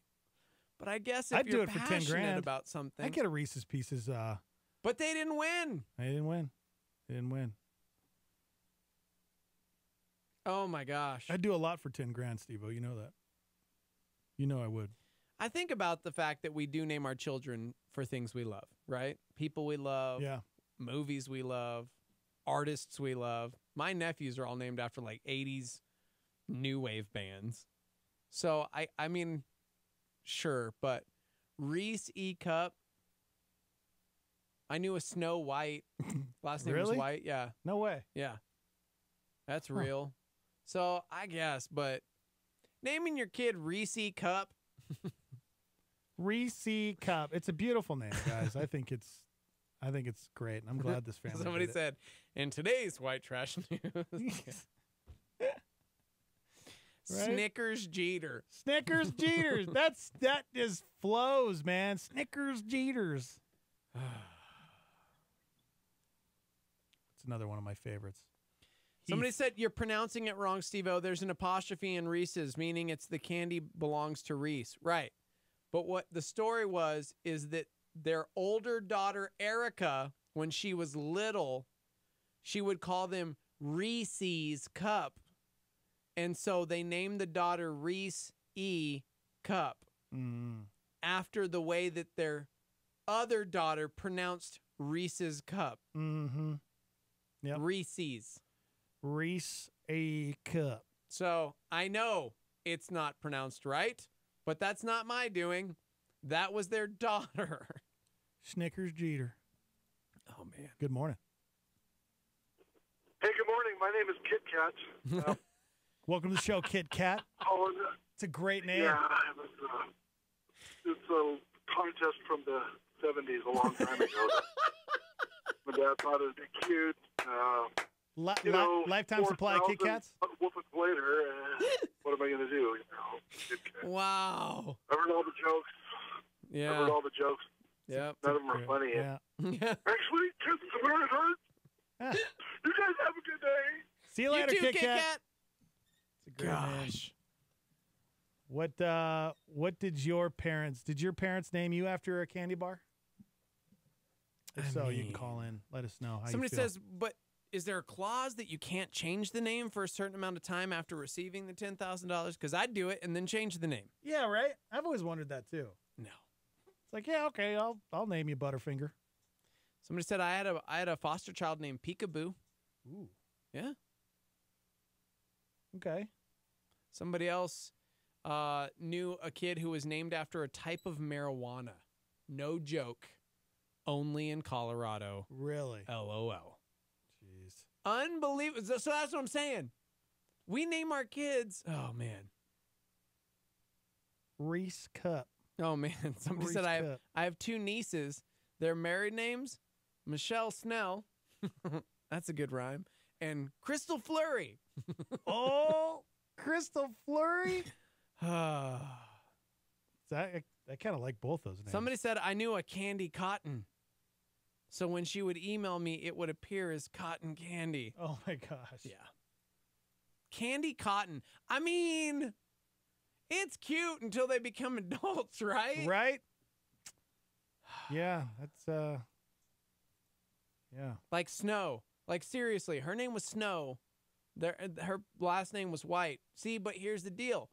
I don't ever know what happened to her, but obviously she grew up, and if she got married, her name was no longer White. Yeah, that's true, right? You know what I mean? So all of a sudden it's like, Snow Johnson, and they're like, I'm sorry, your name is Snow? Yeah, my maiden name is White, and my parents blah, blah, blah, blah, blah, blah. You know what I mean? You're like, cool. Sorry. Like, did she have to try and find a dude with the last name White so that she could keep her real weird name? Yeah. Let's see. These are the worst baby names in history. Oh, cool. Baby Girl. Baby Girl? Uh-huh. Okay. Britney, Shakira, Beyonce. No, dude. That belongs to somebody. Their parents were huge fans of these three singers and couldn't decide whom to name their daughter after, so they named her Britney, Shakira, Beyonce. And that's her full name every single time. Somebody said I knew a kid named Brewski. Bruce Key. Oh my gosh. Amazing. Somebody went to school with a Luke Skywalker. That's pretty cool. Like Luke Skywalker. Oh, that's great.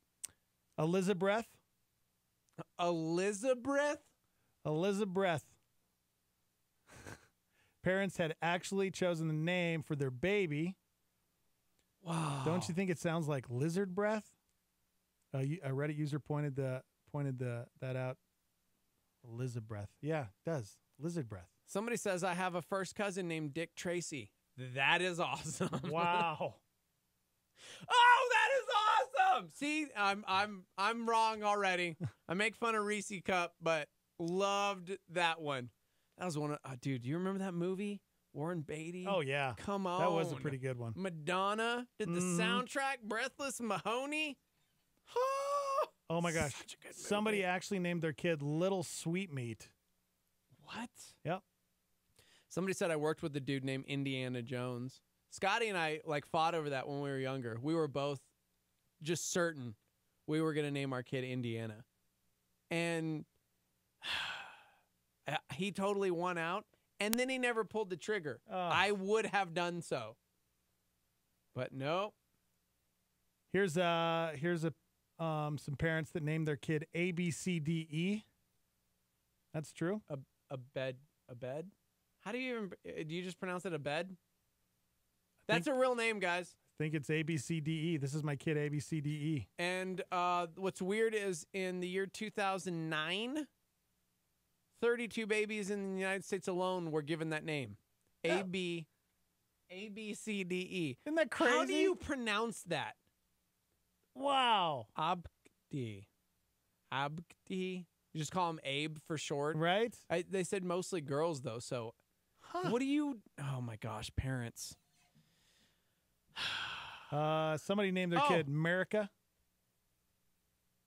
Somebody says, I work for a pediatric doctor. People, yes, have named their baby A, B, C, D, E. They pronounce it Abseed? Abseed?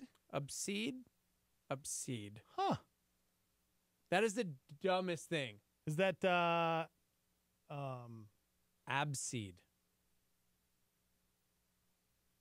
Yeah, that's... Like, if your parents named you something weird like that, do you change it when you're older? Stop it. That's real. I mean, it just depends. Like, I don't know. If it's I don't know, making your life, I don't know. Somebody said that's worse than QWERTY. Right? Yeah.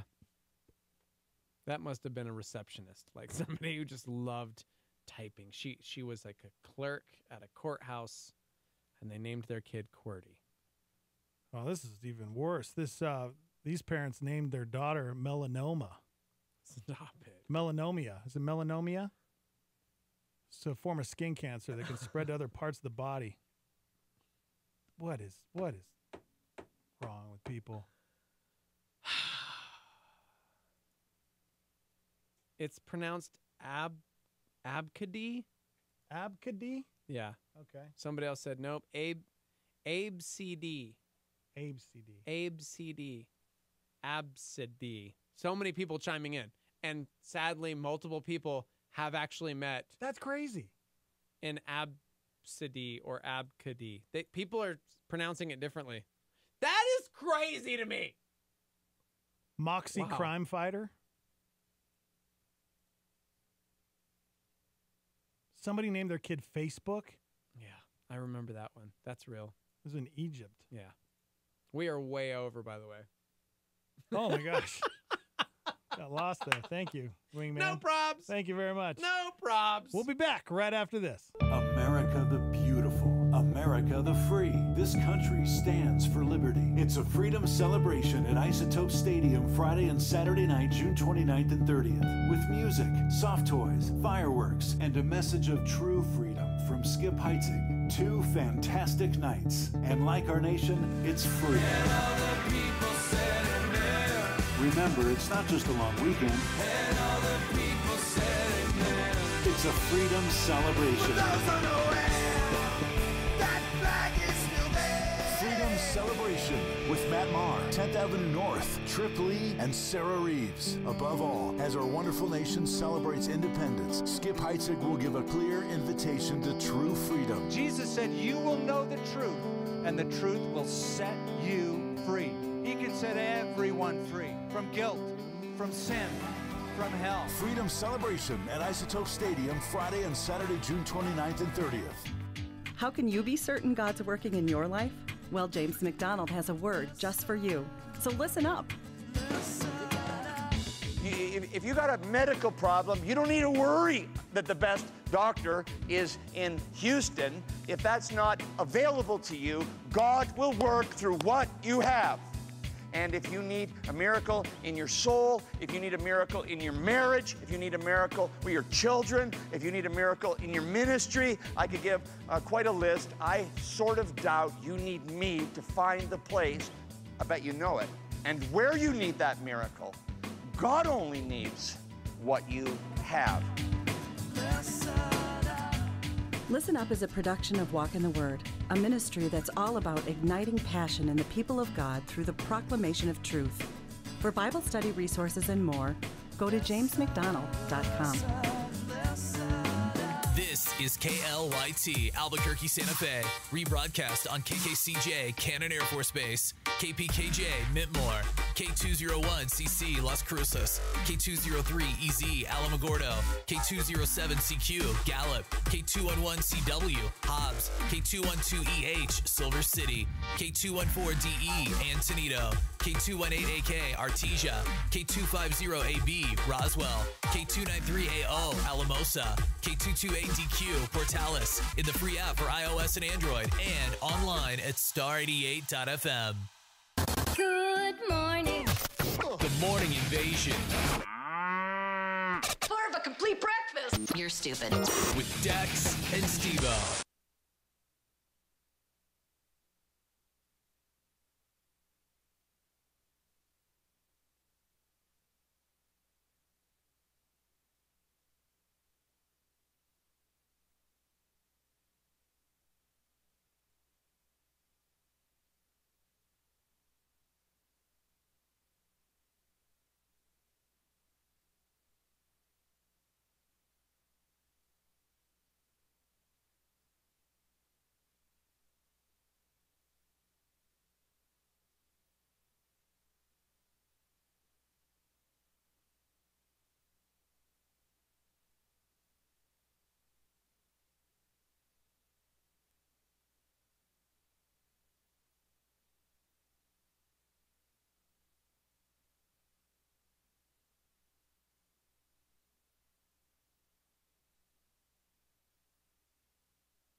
Suffering. Who likes it? Someday we will all understand. You don't have the whole picture yet. God does. You may never get the whole picture this side of heaven. You might. So just put it in the file, waiting for further information. Hotspot. Skip Heitzig advises, look through the lens of God's providence. The providence of God, simply stated, is that there is a sovereign God who sees all things, knows all things, and has a perfect plan. He won't reveal that plan to you. That's where faith comes in. Want more from Skip? Visit connectwithskip.com.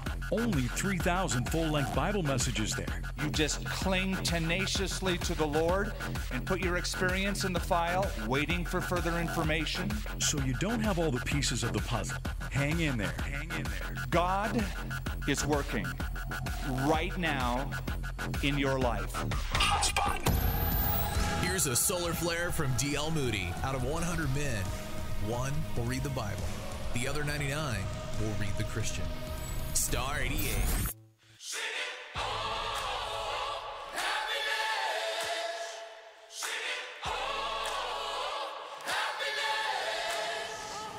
I got a homesick heart, but a long ways left to go. I've been doing my part, but I ain't got much to show. So I'm asking you to show me some forgiveness. It's all for you in my pursuit of happiness. Chasing that life, moving on, cause I had to prove there ain't no life worth doing what I did to you. So I'm asking you to show me some forgiveness. It's all for you in my pursuit of happiness. I've got dreams that keep me up in the dead of night, telling me I wasn't made for the simple life. There's a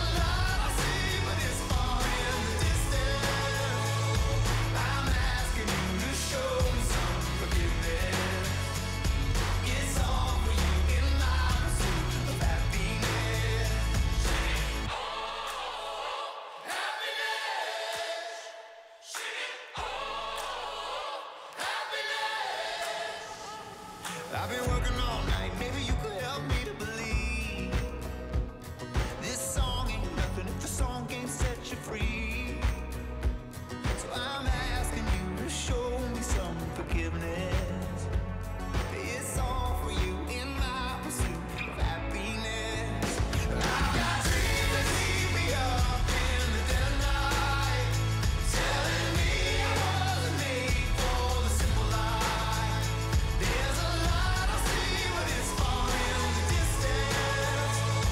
I'm asking you to show me some forgiveness. It's all for you in my pursuit of happiness.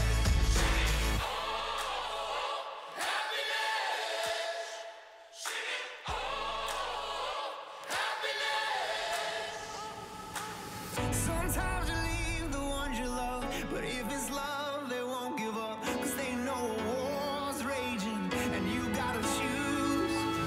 These days are tough, these days are long, sometimes it's hard to carry on. Always singing, and I know it's true.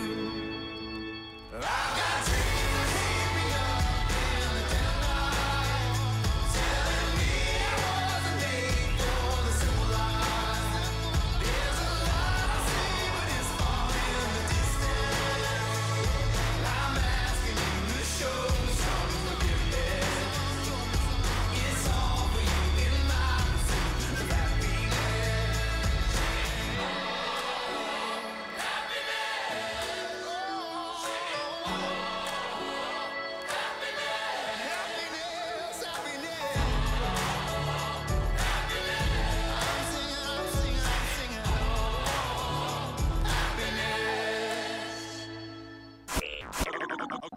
Okay, everybody, I've got a real treat for you.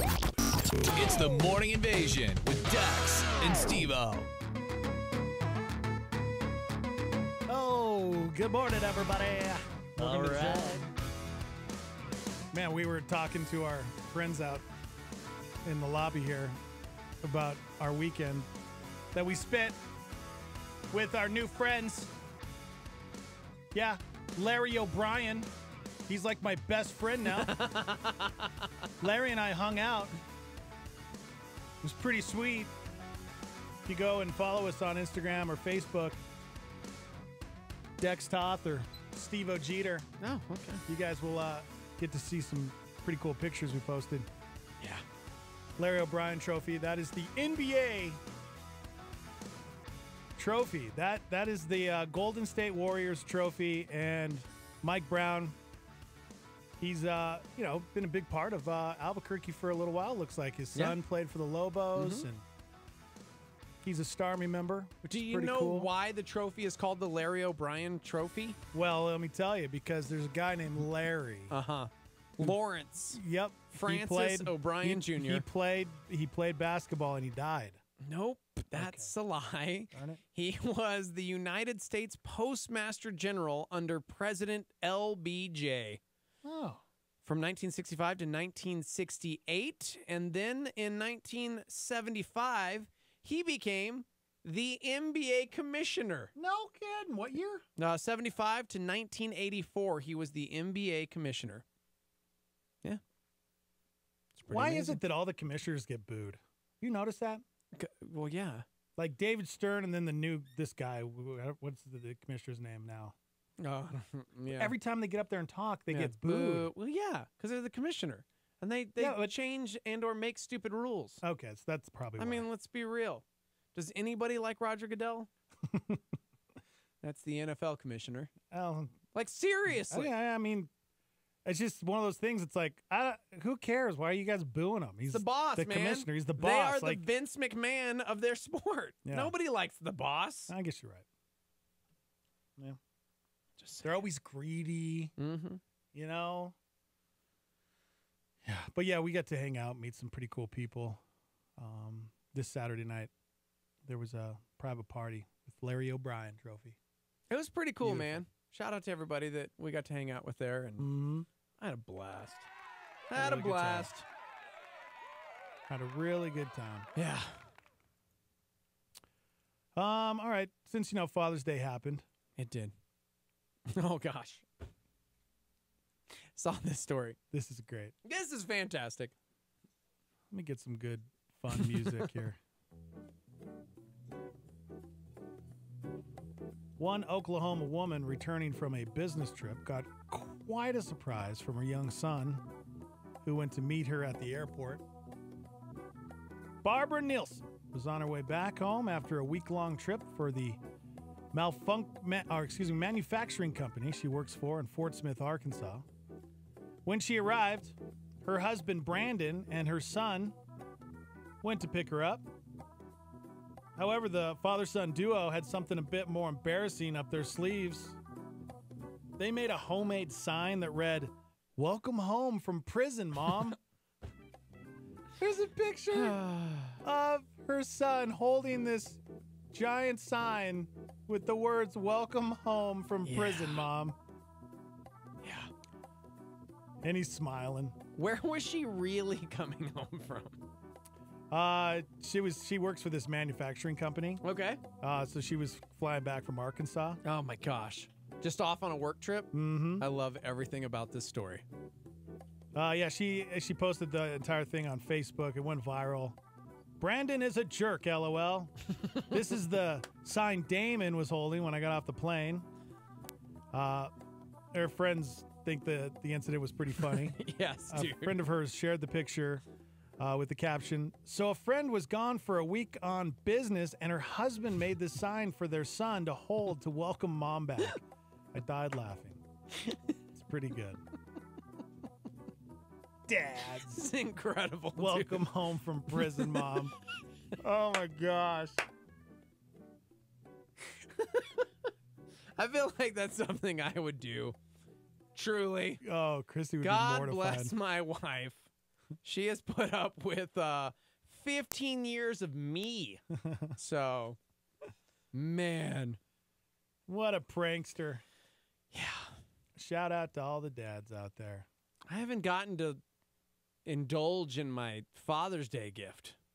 Just want to go home and play video games. I felt like yesterday was your day, bro. I know, and I ended up watching the Cup all day. And Naked and Afraid. Yeah. Speaking of the way, by the way, Belgium, Panama, it's 13 minutes in. Oh. 0-0. 0-0. Yeah, just wanting to let everybody know. Good, I'm glad. The real game is coming up at noon, guys. England, we want to see what do they bring in. Kind of been irrelevant the last, 12 years. So, maybe longer. It's been a minute. Been a minute? Yeah. I want to see England do something. They're playing Tunisia. I mean, come on. But yeah, I got a God of War video game. Good. From my bride. I'm glad, man. Yeah. I'm glad you got that. Pretty stoked on it. It's still in the wrapper. Yeah. Yeah. Remember when you were a kid and all you wanted to do was play video games and you just knew when you were an adult and you had all the time in the world, you're like, I'm just going to play video games all the time. Right?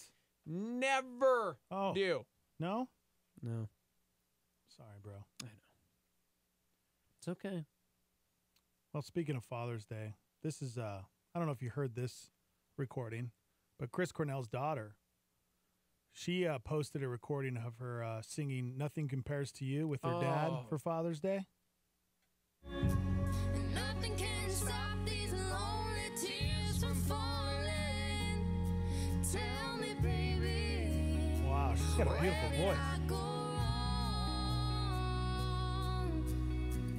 I can throw my arms around every boy I see, but they only remind me of you.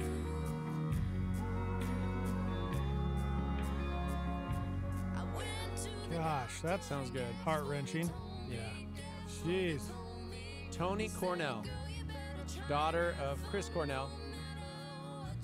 Oh. She said, "Daddy, I love you. I miss you so much. You were the best father anyone could ask for. Our relationship was so special, and you were always there for me. You gave me courage when I didn't have any." 13-year-old Toni Cornell wrote in the caption of the song. Oh. Man. Okay. Well, thank Gosh, sakes. Why? Yeah, I don't know. Gosh! I should have just blocked Facebook for myself yesterday. No kidding. So many. Mm-hmm. So many great. You see a lot of great posts on Father's Day and Mother's Day You and do. stuff like that. But then it's kind of sad because then you read a lot of posts from people that lost their parents. Or, Yeah. I chose to not participate in that yesterday. Yeah. Because, as somebody who lost their dad young, I get it. I saw those posts, and some of them were harder to read than others. And I had thought about it, but it's like, you know what? He knows. This is for me. Yeah. Like, God's got me. And it's tough. It's tough, but I like the way that Toni Cornell went about it, because she posted something pretty tremendous. She covered that song with her dad, and it was a pretty, inspiring post, if you will. Yeah. Like talking about all of the things that he did do when she did have him here. Right. So, man. Yeah. It's pretty cool. Mourn with those who mourn. Oh, thanks, bro. Can we just... You're welcome. Just talk about something else now? Oh, Father's Day. Okay. Gotta talk about it, guys. How about baseball? Okay. How many people love The Sandlot? Ooh. Oh, my gosh. I didn't even realize that was him. On Saturday at Dodger Stadium, the cast of The Sandlot reunited for the 25th anniversary. All right, play ball. Major League Baseball. Yep. Okay, get out of here. Several cast members returned. The actors who played Bertram, Ham, Repeat, Smalls, Squints, Timmy, Yeah. I'm serious. They all got together at Dodger Stadium. They were joined by the film's director and writer, David Mickey Evans.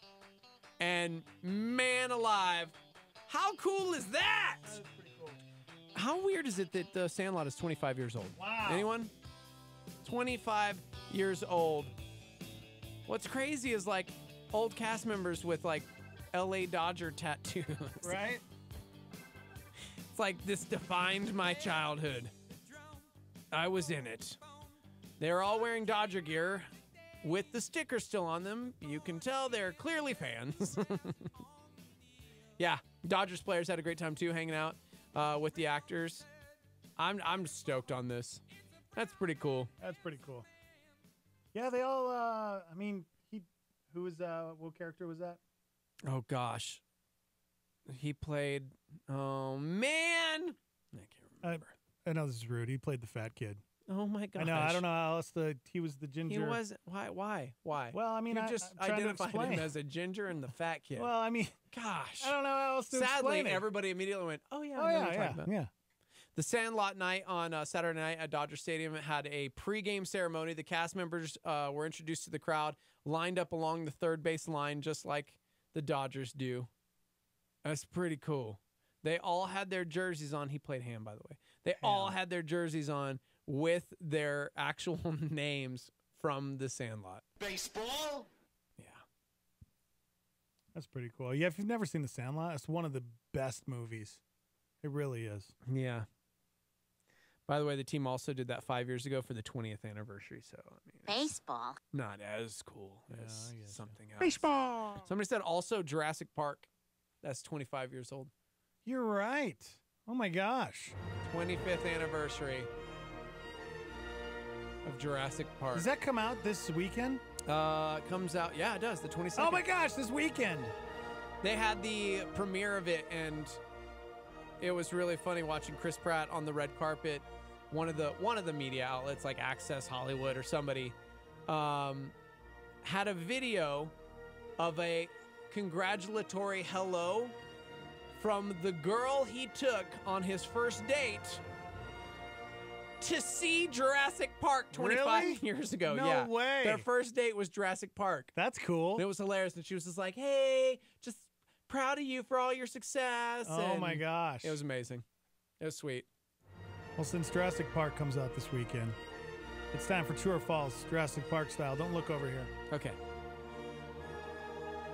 We're asking the wrong person. We really need Teo in here. That's his favorite movie of all time. It really is. Yeah. Wait, who's that guy? Teo? What? Yeah. Yep, 25 years ago, Jurassic Park. True or false? It made over $1 billion at the box office and was the biggest hit ever at that time. I know it was the biggest hit, but over $1 billion? Over $1 billion? Worldwide? Worldwide? I'm going to say true. You're going to say true? I'm going to say true. Oh, okay. Yep. I couldn't remember when Titanic came out because I'm like, dude, I know Titanic like sank everybody else in the box office. Okay. Yep, it was number one until Titanic pulled in over $2 billion 4 years later in 1997. All right, true or false? Steven Spielberg saw the book Jurassic Park sitting in George Lucas's bathroom, read a few pages on the toilet, and that's what led to the movie. Did you look over? False. False? I'm going to say false. Totally made up. Good. He found out about it from author Michael Crichton while they were working on ER and got the rights before the book even came out. Gosh, that book is fantastic. James by the way. Cameron also tried to buy the rights just hours after Spielberg got them. Wow. Mm-hmm. Thankfully, Steven Spielberg got them. I do love James Cameron, but... True or false? Okay.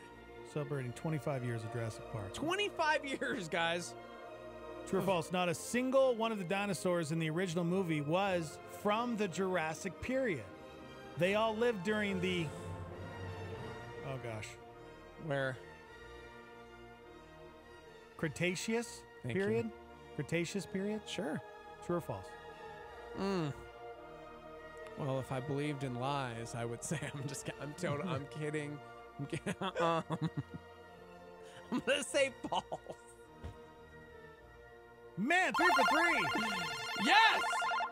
Most were from the Cretaceous period. I'm probably butchering that, but not all of them.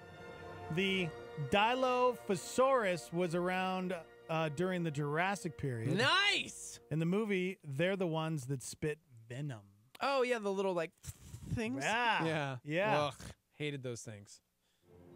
All right, a couple more here. True or false? The giant animatronic T-Rex used to turn on by itself and terrorize the crew. No, that's false. That is false. Really? Yeah, it's true. It used to turn on when it rained. No way! The crew was scared of it because it moved so fast. Getting hit by it would be like getting nailed by a bus. Oh my gosh. Yeah. Also, shout out to animatronics. Are you kidding me? Yeah, right? I prefer that over CGI any day of the week. When it's like animated, nah. Give me the old giant robot.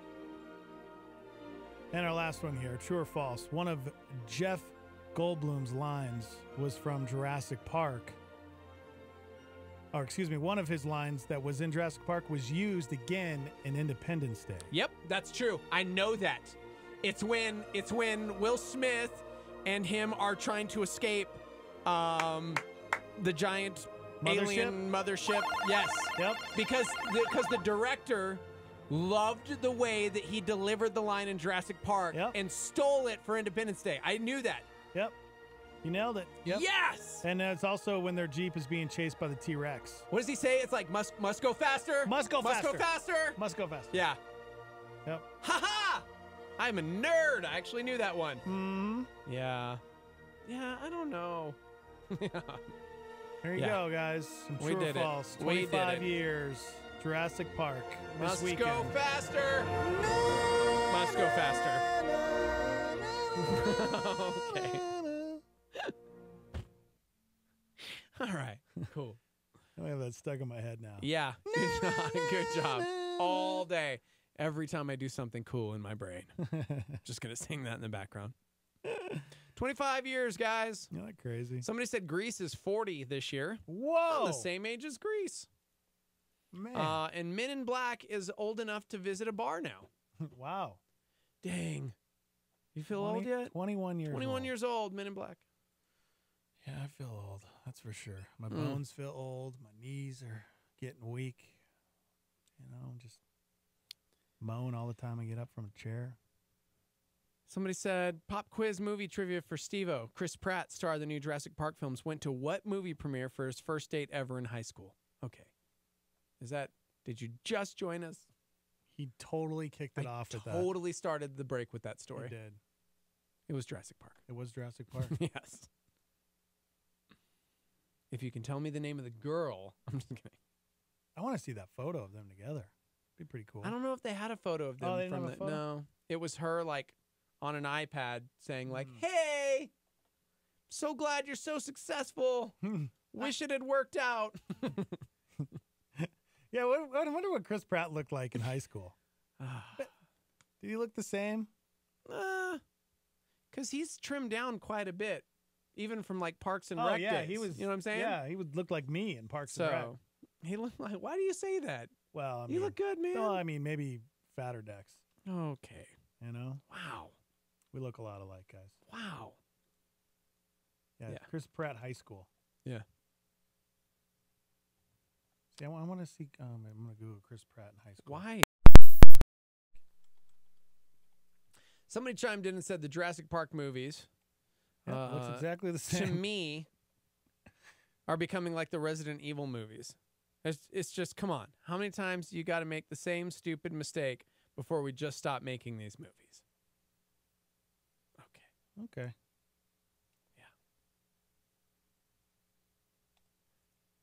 Yeah, Chris Pratt was he looks exactly the same. Mm-hmm. Look at that.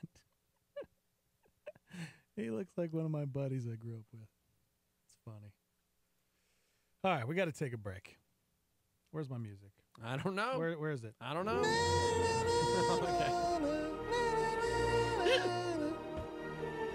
I mean, John Williams, man. Right? Come on. Everybody. Brody, sing along. And I just want Brody to do that all day. All right, we got to take a break. We're live from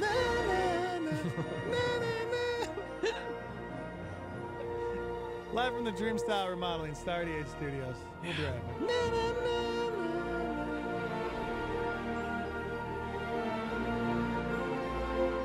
Louis Giglio challenges us to conquer giants in this PowerPoint. What's going to keep us from being a follower is ourself. It's not going to be circumstances. It's not going to be situations. It's going to be us. Jesus said the hurdle you've got to get over is, number one, you've got to deny yourself. You got to realize your giant is the guy in the mirror. That doesn't mean that you're not loved of God. You're not valuable. You're not amazing. You're not prized. You're not sought after. It means you are flawed and you have a disease called sin, and it makes you want to exalt yourself to a place higher than God ever intended, and to think in a way higher than God ever intended.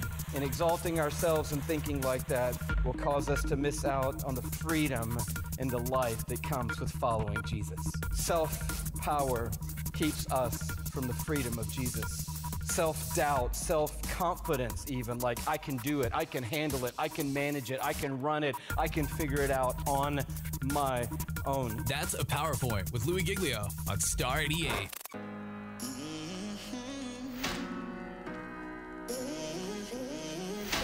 I push, I pull, go back and forth, finding myself. Pounding on a locked door, I try to make it out alone without your help. But I know I'll never win this war. I can never be free without you. I can never be me without you. This is the sound of chains breaking. This is the beat of a heart changing. This is the song of a soul forgiven. This is my freedom hymn. This is my freedom hymn. My freedom hymn. This is my freedom hymn. My freedom hymn.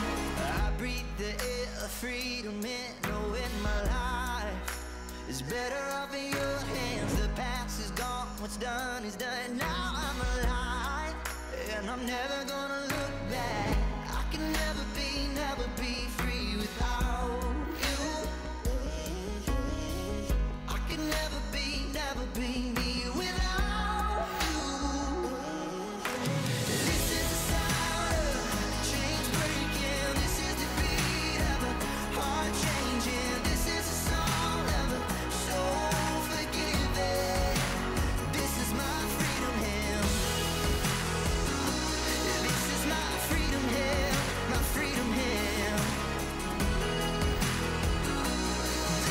my freedom hand, my freedom hand.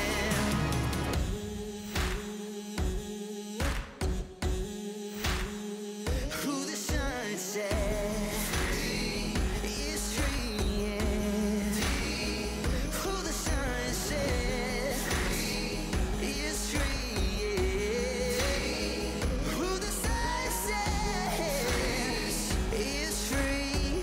I'm free. Oh, this is the sound of chains breaking. This is the beat of a heart changing. This is the song of a soul forgiven. Oh, this is the sound of chains breaking. This is the beat of a heart changing. This is the song of a soul forgiven. This is my freedom hand. This is my freedom hand. My freedom hand. My freedom hand. This is my freedom hand. My freedom hand.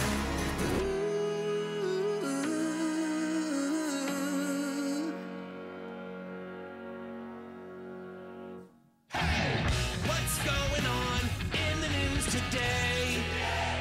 Angelina Jolie getting a first-hand look at the destruction in Mosul, visiting the ancient Iraqi city as a United Nations special envoy. This is the worst devastation I've seen. A stampede at an all-night art festival in New Jersey. Australia's centre-right government wants tougher English language tests for migrants and new citizens. It says too many of them lack the language skills to integrate into Australian society. Incredibles 2 has gone where no animated film has gone before, earning $180 million.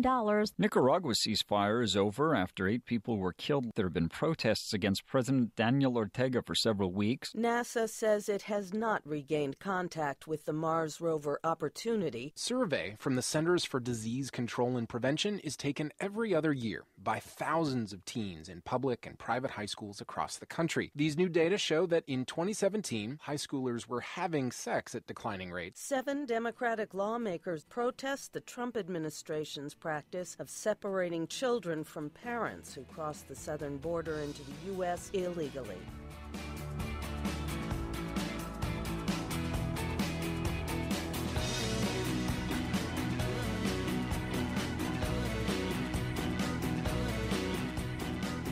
Welcome to the show, everybody. Live from the Dreamstyle Remodeling Star 88 Studios. And Monday. A little less than 30 minutes left of TMI. Quality Tam. Dex and 3 o'clock. Steve-O? She's got a new show, guys. It's on in the afternoon. You guys should give it a shot. It's quality programming with Quality Tam. 505-338-3700 if you'd like to call into the show. We're also live on YouTube and Facebook, Star 88 FM. Guys, it's Monday, which means it's time for Dex's survival moment. Gosh. They happen randomly throughout the show. They do. I teach you how to survive because, let's face it, we live in an area where we have a lot of different types of animals that can attack. Earlier, we talked about the bobcat. Oh, Dee Dee. 46-year-old Dee Dee. She's a grandma. She was out in her backyard and some bobcat jumped on her, some rabid bobcat, and she strangled the bobcat to death. Okay. Their bare hands. Still weird to me. Shout out to Dee Dee this morning. She didn't back down. This survival moment is being brought to you by this guy from my neck of the woods, Montana. He's a city worker, works in northern Montana. They were working near a sewage lagoon last Wednesday. You know what a sewage lagoon is? Yes. Yep. That's just basically a big pond full of poop. Okay. They saw a baby deer that got stuck in waist-deep mud near the shoreline. And by mud, that's poo-poo mud. Doo-doo caca poo-poo mud is what we call it up in Montana. Yeah. Well, his mom couldn't get to it because it would have died. So one of the workers was a 19-year-old guy named Joe, who trudged about 100 yards through sewage to get to it, then 100 yards back. There's some pictures of him holding the deer while he's covered in black sludge. In the end, the fawn was reunited with its mom, and Joe took a very well-deserved shower. He says no one high-fived him or anything until he got cleaned up. Quote, they didn't want me anywhere near him. Shout out to this guy, Joe. Look at him. Just trudging through, bro. Holding that little baby fawn. It's the cutest little thing. Yeah. Poor little guy. The bad part is that the mama deer doesn't want anything to do with the fawn anymore, because if you touch a fawn, the mama won't want anything to do with it. Okay. Are you just making stuff up at this Will point? you Google that? Yeah. Can you Google that for me? I don't know if that's true. Because didn't we Google that? Weren't we taught that you're not supposed to touch the eggs of a bird? You're not supposed to touch. Yes. But then we Googled it and found out that that's not true. Some people made that up. Yes. Some people made that up. Are you just repeating everything I'm saying? What? Guys, it's your time to chime in if you have a survival question. That's what the survival minute is all about. Moment. I shouldn't say minute because it's longer than a minute. Good morning. Yeah. What's your Good survival? morning. What's your How you survival guys doing? question, sir? What is your survival question? Go ahead. It's not a question. My son wanted to call in and just say good morning to you guys. Oh. Good morning. Good morning. Hopefully, you've been teaching your kids how to survive in the wild. Mm-hmm. Yes, we actually just came back from a fishing trip this weekend. So Oh, did you guys catch a bunch of fish? we actually didn't catch anything. I spent most of the time untangling my kids' fishing rods. That happens. Yeah. Mom's fault. That's I Blame it heard on that. Mom. Blame it on Mom. You can do that this weekend because it's Father's Day weekend, so you're allowed to say that this weekend. So. Man, what That's right. what were you fishing for? We heard there was some pretty good catfish up in Cochiti. So How were you? What Didn't were get you? anything. What were you using as bait? I tried everything. Corn. I tried the salmon eggs, power bait, shrimp. Nothing. About huh? everything. Well, yeah. Not worms. And he doesn't have any worms. What did your kid say? Worms. Worms. Listen, I'm glad you. Right, I didn't have any worms. I wish Yeah. you would have called me last week before you went on this fishing trip, because Oh. I could have saved you a lot of time, sir. Okay. You threw out everything except for the one prime meat that a catfish loves. You know what that is? Hot dog. Your arm. Okay. I'm talking about noodling. Noodling is an ancient art from the South. Okay. Goes back to the 1960s, where a man was reaching in because his Rolex watch fell off, I just and feel like he reached down, and this giant catfish chomped his arm. sir, except I'm catfish sorry. don't really You have can hang up teeth, now. You so can- he pulled the catfish out of You the can hang up. water. It's cool. And I will not think any less I've of you. actually seen that. Yep. Yeah. See, next time, just stick your arm in the water. Okay. It's gonna That's hurt. all it takes, huh? It's gonna hurt, but you know what? Your kids are gonna think you're a pretty cool dad. That's true. Oh, that's true. Called noodling. Sounds good. Okay. All right. I'll take you up on that. I'll try it next time. There you go. Did your kid have a survival question? Go ahead. Nope. Go ahead. You want to say hi?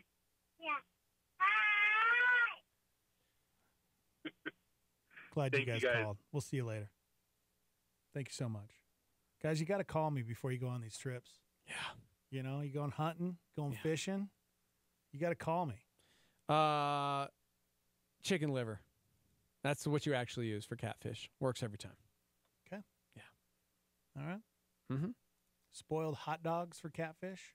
Somebody said, no offense, but I will not be taking nature survival advice from a hermit. Sorry, Dex. From a hermit? Yeah. You never leave. Well, because I've seen a lot of things in life, guys. I've experienced a lot. I just don't want to go out anymore. You just, yeah. It's taking its toll. It's taking its toll on me. you. And, you know, it's hard, man. Yes. It's hard to go out. I've experienced I so know. much, you know. Yes. You stick your arm into too many catfish. Mm-hmm. You know? Could you ever do that? I could No. never do that. There's No, no I way could I can not. stick my arm down in the water and wait Yeah. for a giant catfish to Yeah, not doing it. chomp down. Not doing it. Not gonna do it. Yep. The survival moment is open. If you guys want to ask me any questions, you guys feel Nope. free. Nobody does. Got a question for me, It's Steve? weird, man. Nobody doesn't seem like anybody wants to. Yeah, it doesn't, does it? Yeah, no. All right, we can move on. That's fine. It's fine, guys. But just heads up. You guys can always hit me up before you go out. That guy could have caught a bunch of catfish. 505-585-LIVE. You want to text into the show. Oh, this is cool. The first pumpkin spice product of the year just hit the shelves. It Guys, is June. It Halloween. is too early. Halloween is right there. This is going to mess up Brody's brain because just yesterday he was asking when we were going trick-or-treating. Oh, my And gosh. I was like, listen, it's like months away. Oof. It's not, guys. It's just a week away, basically. Yeah.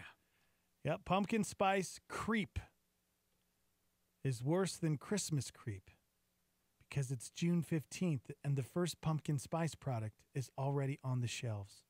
A guy in Germantown, Wisconsin spotted Special K Pumpkin Spice Crunch cereal at Walmart this week. He sent in a photo to the website, The Impulse Buy. Pumpkin Spice Crunch? You know what? Gosh, this Okay. makes me so mad. All right. Nothing wrong with that, man. Mm-hmm.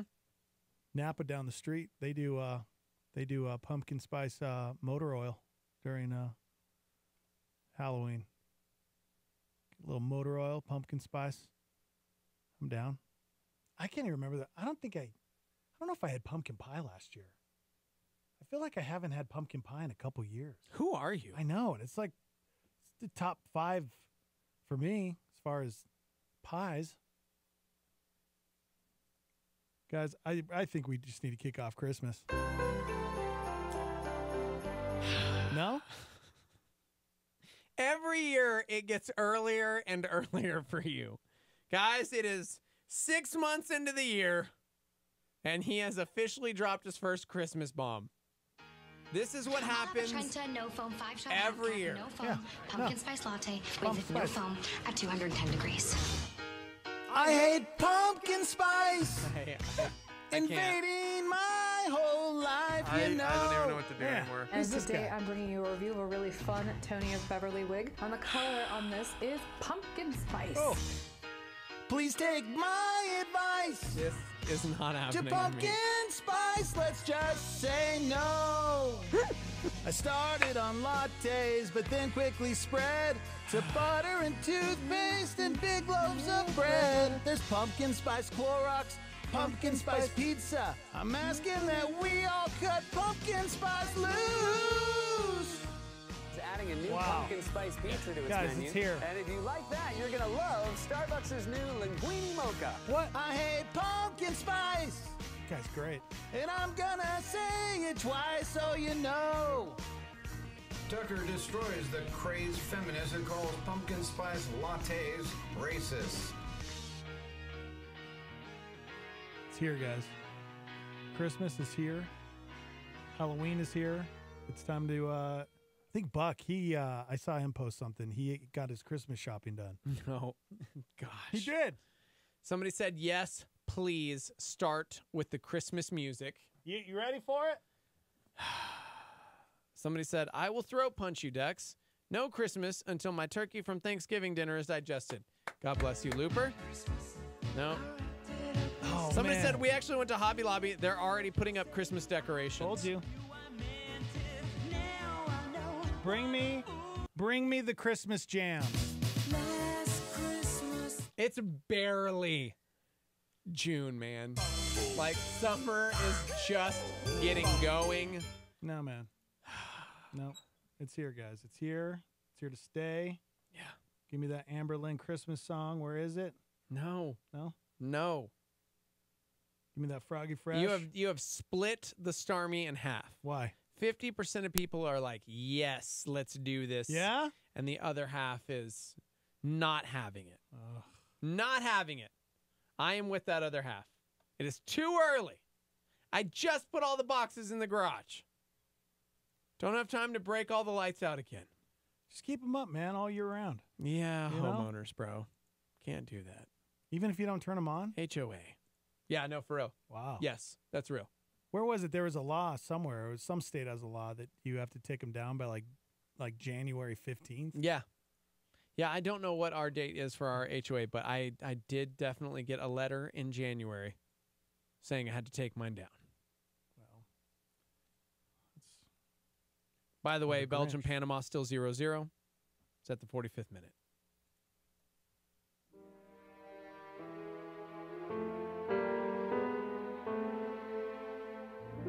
It's too soon for Christmas music.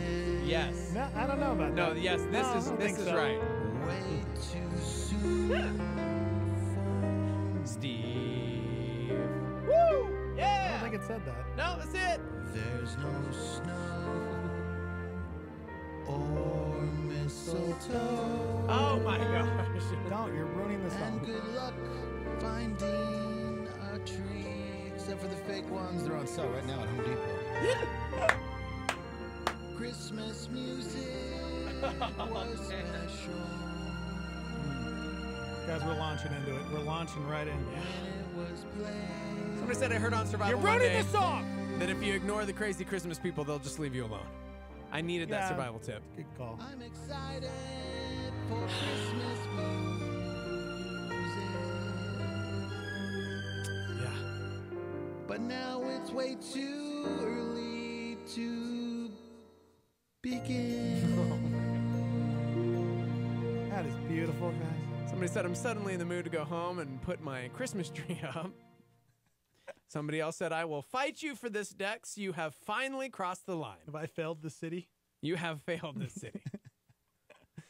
Okay. It's seriously like 50-50. People are going crazy on the live line. Because they're excited, man. They're excited. And I'm excited too, you know? Excited. It's not even my birthday yet. Your birthday's in July, man. Yeah, so what? So you've got to be excited for that first. No, I don't celebrate my birthday. Okay. Listen, Prince. I don't. Thank you, Mom. Thank you, Mom and Dad, you know, for not making special occasions cool. Wow. Yep. Wow. That's the way my mom was. She's always like that. No, I don't want anybody to do anything for me. And you know what? Yeah, it's just another day. Yeah. You know what? I don't want people to think about me. When you're raised like that, that's just, you know, how I am. Like, no, just another day. But you're turning 40, and that's a big deal. Oh, okay. I still have a little over a year left. 38 years old, and I am not too excited about turning 40, that's for sure. Do you want to walk us through how you're feeling? Oh, my gosh. Do No. you want to talk about it? No, I do not. I absolutely do not. Is it because you have anxiety? Hey, speaking of snow, though. It's because you're upset? Last night, I forced my children, because Father's Day, I forced them to watch something I wanted to watch. Christmas Story? I finally